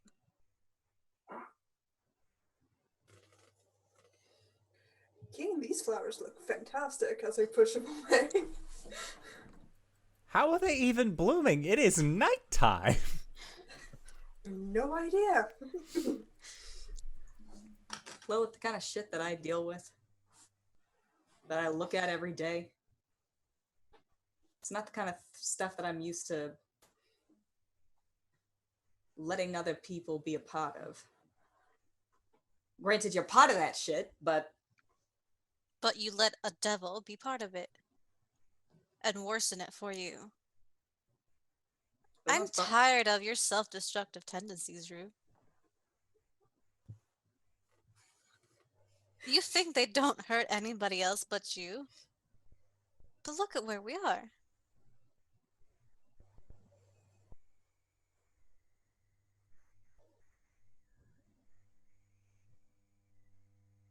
Look at what happened in the court.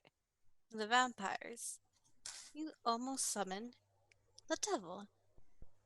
You burned down an entire city. You hurt Beltane. And I forgave that. Do you know how much it takes out of me to forgive you for hurting my spring? I'm tired of your woe is me attitude. so what do you want? I want you to stop feeling sorry for yourself and actually do what you need to do, the right thing, to stop whatever it is that you want to stop. How many times have I offered you my help?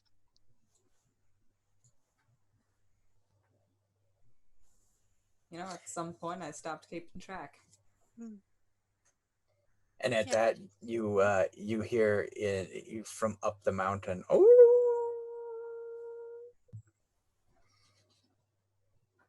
then to the other side of the mountain. Oh, half dozen. Kane leans into Beltane. Those ones are guys? Nope. Not ours. Cool. Awesome. And he'll finish off his flask and then just have a knife in both hands. Let's talk to them first. We'll finish this conversation later, unless we're torn to shreds by werewolves. Hmm. And she just walks away. Ah. That gun's out and her head's just on a swivel. And start up the mountain. Yep. Okay. As you begin your ascent to the mountain, Lilith first. Give me a brains.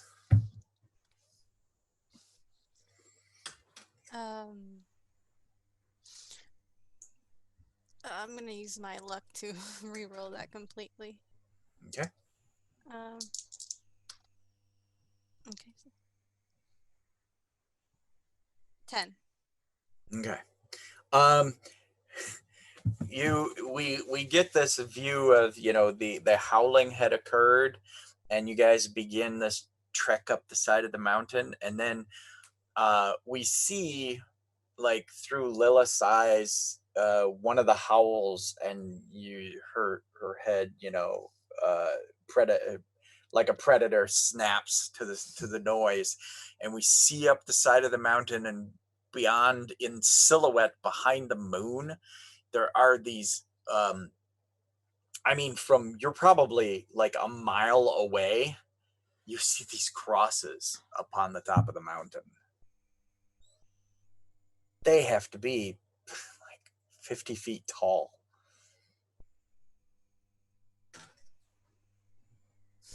Heads up. And I point them out to everybody. You all see these giant crosses upon the summit of the hill. The next round of howls comes through, and all the howls seem to be closer to the top of the mountain. They were like all over the mountain before, and now they seem closer to the summit, as if they're calling out to each other. No, I never thought I'd die in a consecrated mountain. No one here's dying. Least of all me. That's a pity. Rude. I know. So, Knives Out. Maybe we Let's talk to them. just get a little defensive. Are you sure you can't summon the Winnebagos here? No, they are nesting. It's almost spring. Why would you threaten the holy man if they're sleeping? They don't know that. Sometimes You gotta don't know that. bluff. Do you think this is one of those situations where a music soothes the savage beast? No. No. That's your answer. No. I don't think so. I think our answer. Maybe has- they like has to no. ragtime. We try to talk first, and if that doesn't work, Do you see a piano anywhere around here? I have an accordion. no. Not the Kane. same, Kane. They'll probably like bluegrass, to be honest. Some kind of Delta jam? Why don't we leave this up to the detective? Detective, what should we do? And this whole time we're seeing you guys, like, come along a path and then have to like climb up some rocks. It's kind of a rolling conversation as we move. Mm-hmm. And I would let a lot more go, but again, we're getting short on time. And so, continue with the plan, but like I said, this is a montage of you Yeah. getting to the top of the mountain. So what should we do, detective? So we understand these werewolves to be at least on good terms with the preacher, right? Yep. Okay. So it stands to reason that we could talk to them. Well, Lilith, seeing as you are the most diplomatic of us, she just kind of like gestures to the rest of the group, and I have a vested and as I have a vested interest in fighting every single werewolf that crosses my path, and you have experience with talking to them and striking deals with them, maybe we should go in and talk to them. What a surprise. Let's go. I'm diplomatic. I'm gonna say eat some candy. Yeah. You are, darling. She pats his cheek. You are. All right. We the as we're kind of getting to the summit, we hear one massive group howl all in time, all together, and as we watch the party climb the last few rocks to the basin of these crucifixes, crosses, we see these bonfires, these massive bonfires upon the top of the hill, and we see these people. There's probably 100 people up here, women, children, werewolves, howling and dancing together. And and Kane, you definitely, as you were, taking those last few steps, the smell of the moonshine hits.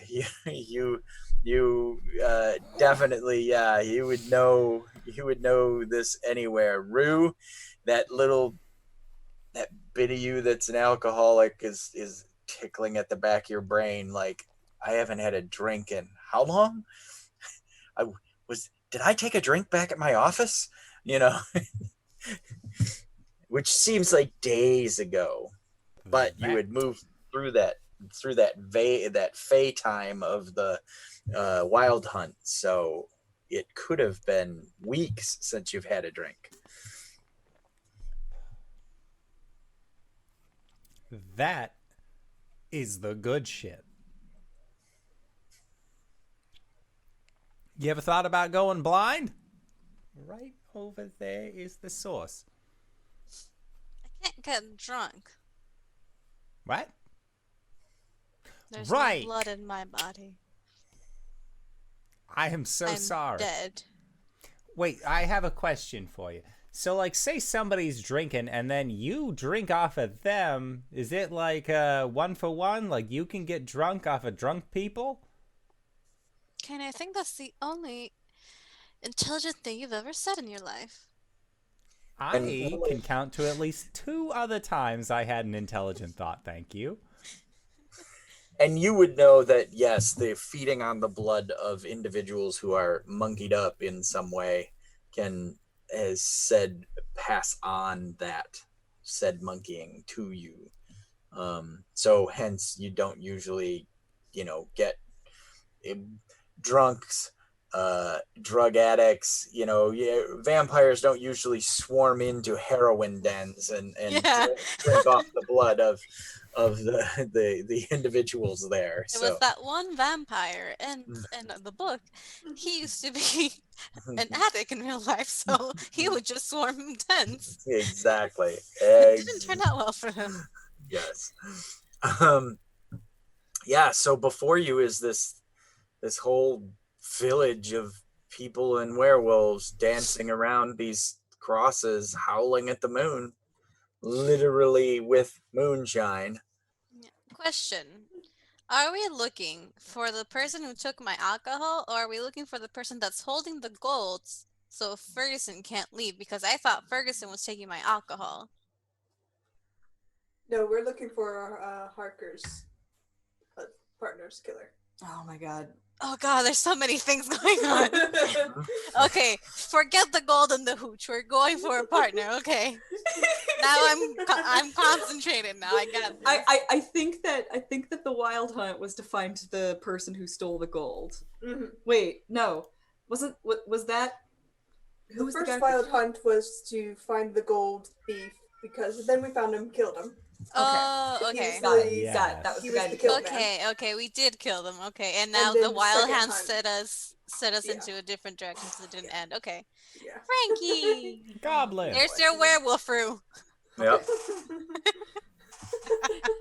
Oh, he's All right. cute. I think I'll keep him. Okay. Oh dear. It's Wait, Gorg.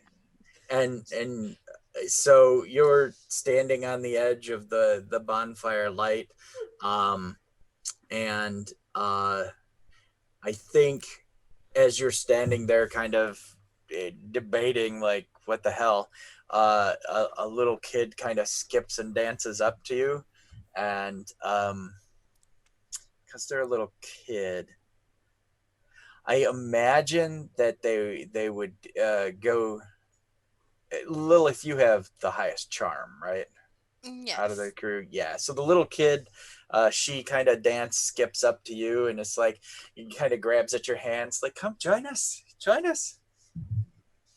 But tell me, what do we do? I'll stoop down to the kid's level and say, "Hey, can you get one of the adults? We need to talk to them. Okay, kiddo?" Kind of pinch his cheek. Her cheek. And she smiles and turns and goes That's in a Damn, this kid knows. in a massively loud whistle, and it just stops. The fiddle playing, the howling, the revelry. It's almost as if the fires themselves like flickered to a halt for a second, and Well, I do you love know, an entrance. like a 100 sets of eyes turn, and again the werewolves are standing a head of taller than everyone, and their eyes get that predatory sheen, but there's others amongst the crowd that the same thing in the light of these bonfires is, Kane is a stealth-oriented individual. He is incredibly sweaty right now that everyone is looking in his direction. in not a hey, look at my playing kind of way. Yeah. You're not from round here. Ooh. I'll Are give the these kid some chocolate. are these all werewolves, like including the children, or?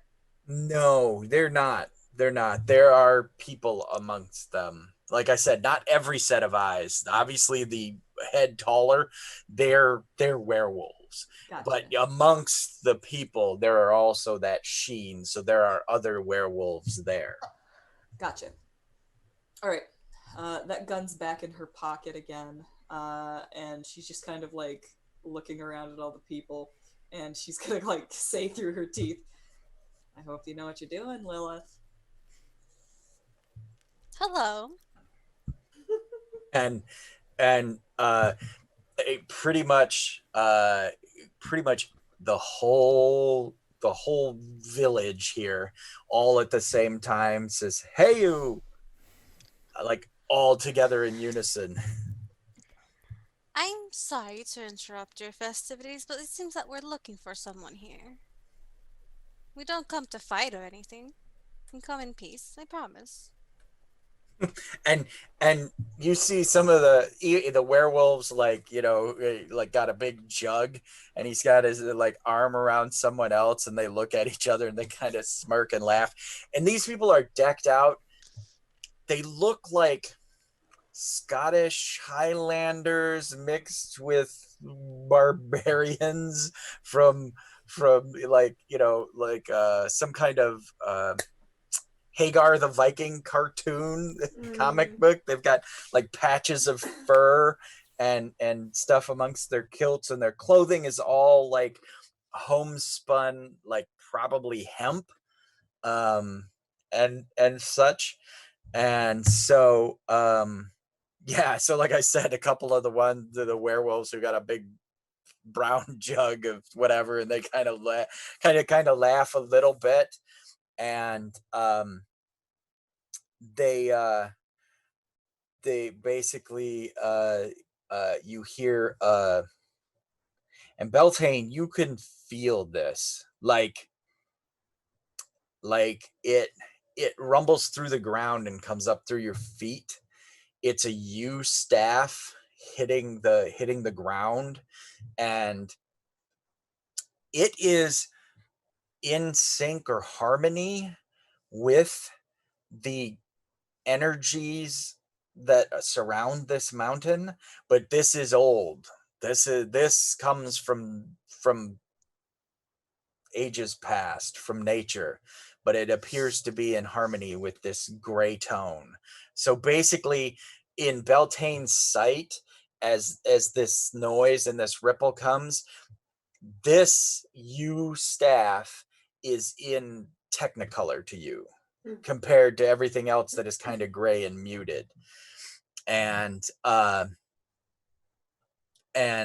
when that happens, all the entire village goes to a knee, and they all just say, Nana, Nana, Nana. And this woman comes walking forward, and she seems to have, so her yew staff has trinkets and what, because it basically is a stump, a tree with the roots that have been flipped over. So the roots are up here, and hanging off are like a corvid skull, and a cross, and one of those god's eyes, and you see some knot work going along. And so it's like those Irish crosses that have the Celtic knotwork, but it's a cross is on the yew staff. And this wizened older woman is coming forward with this yew staff, and every time it hits the ground, Beltane, you feel the it's almost like the whole mountain like warbles with power. And you can feel that this is some kind of coming together of two worlds that just doesn't exist. This should not be a thing. But you've seen weirder things. I mean, a leprechaun was here in America. So, yeah. I'm surprised and delighted at this. Right. And Nana comes forward and says, "What are you doing up here on the mountain?" We're looking for someone.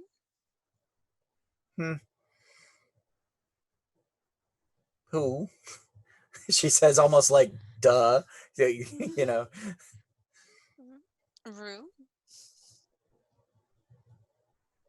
If you say a werewolf remark, I'm going to scream. Rue's just kind of looking around nervously at all of the werewolves around. And she says, she basically tells the whole story about how she was a cop back in New York, and her fiance got turned into a werewolf, and she's looking for the person who did it. And as you're telling that story, Nana, a tear comes out of her eye, and it like rolls down her cheek, and the tear falls, and we slow-mo see the tear fall, and it hits on the earth. And again, to Beltane, it was all like weird and black and white, but when it hits the earth, the dirt as it spatters up turns brown from the gray, and then it falls to the earth again. And she says, well, Kylan's been forgiven. Or Kalen, sorry. Forgiven by who, Nana? By God. How can God forgive an affront that was not towards him? Washed it away. They washed it away. Did they wash away her pain, her suffering, her That, loss? that's up to her. We can help. She looks to you. Rue seems to be trying to hold back her rage.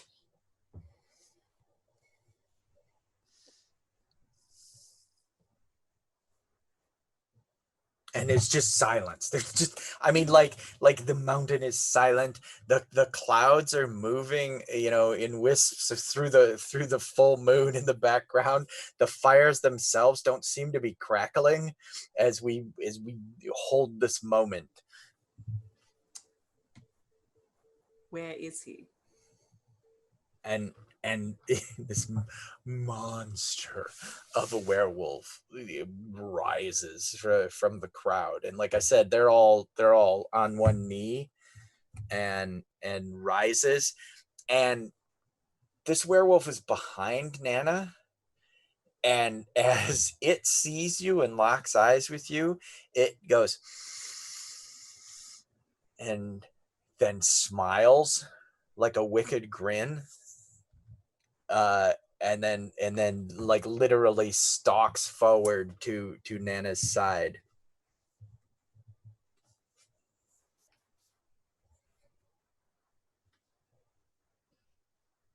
Kane just like his eyes get very large, and he's like, "Oh, that dude's like 8 feet tall." I thought this was going to be a nerd of a werewolf, and like short and scrawny, and oh man, what an easy job this would be for me and the gang. Of course, Kalen.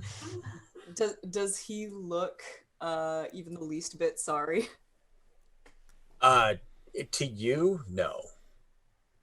There is no sorrow. She just looks at him like with absolute rage in her eyes. We and as that moment between you happens, we we see that box in the church, and it's rattling, and I mean, just literally like bouncing violently until it like falls off the altar, and it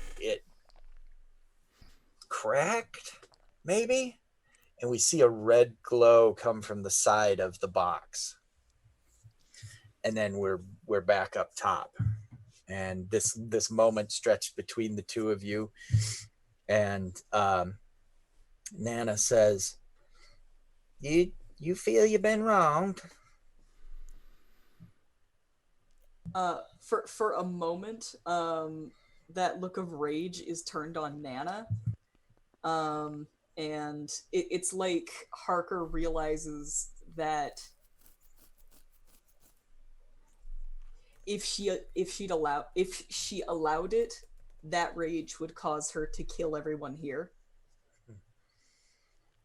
And she just kind of blinks and she looks down. And she says, "You're a coward." And Nana's face is solid, and Kalen he huffs and is like, no one would call me a coward.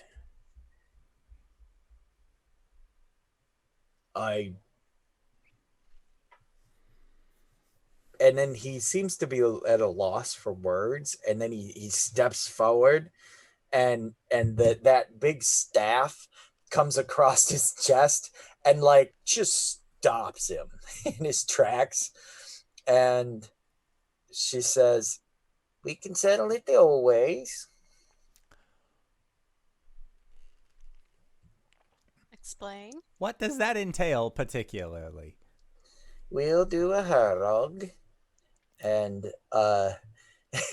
and and she says, "You choose, and Kaylin will settle it. 2 on a 2x2. Whoever walks away or surrenders first, they're the one who's right. It is, you know, and she kind of laughs to herself like she's a million miles away. And she says, "Trial by combat. God will choose." Wait, so sorry, I need something cleared up for me. So that asshole, and he points towards Kaylin. You killed her fiance. But God has forgiven you. You said like 18 Hail Marys or whatever it was that ended up getting you out of that boat. And so you guys are cool now? His sins were washed away. Based on his smile from earlier, I really don't believe you, ma'am.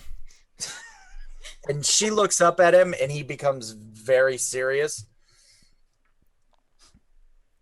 And then she looks back. Monster. You may have claimed that he is forgiven, but at the end of days, there is going to be a scale and a feather, and I guarantee you his heart is going to weigh more than a feather will.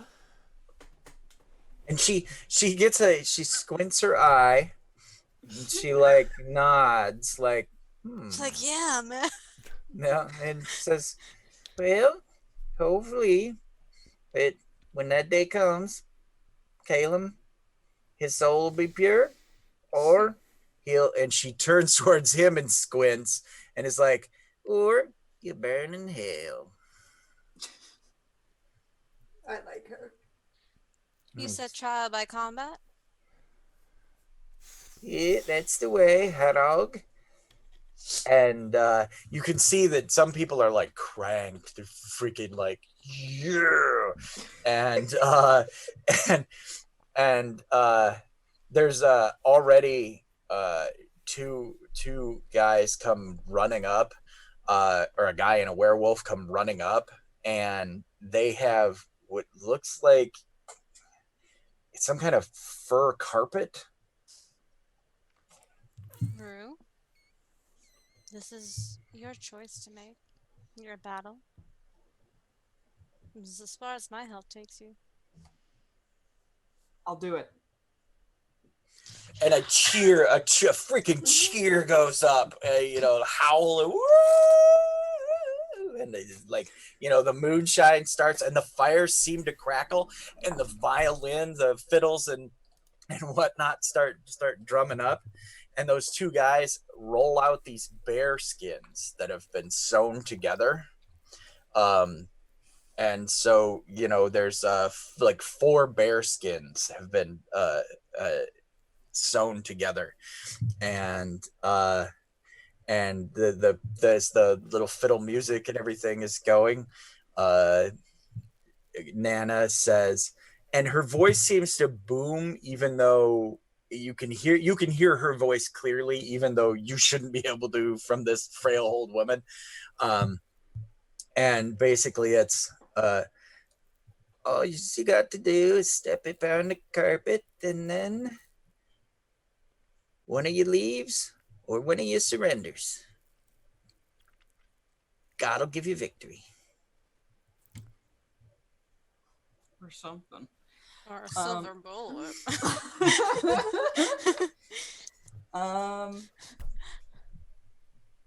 Can Rue? Rue... Before you get into this, Mm-hmm. I want you to take this, but I want you, and he'll hand her like what looks like a potion.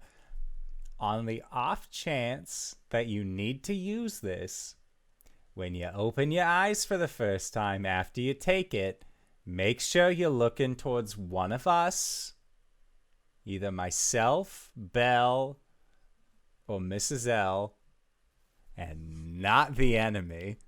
It is very important that you don't look at them first thing after you drink this potion. The fuck is in this?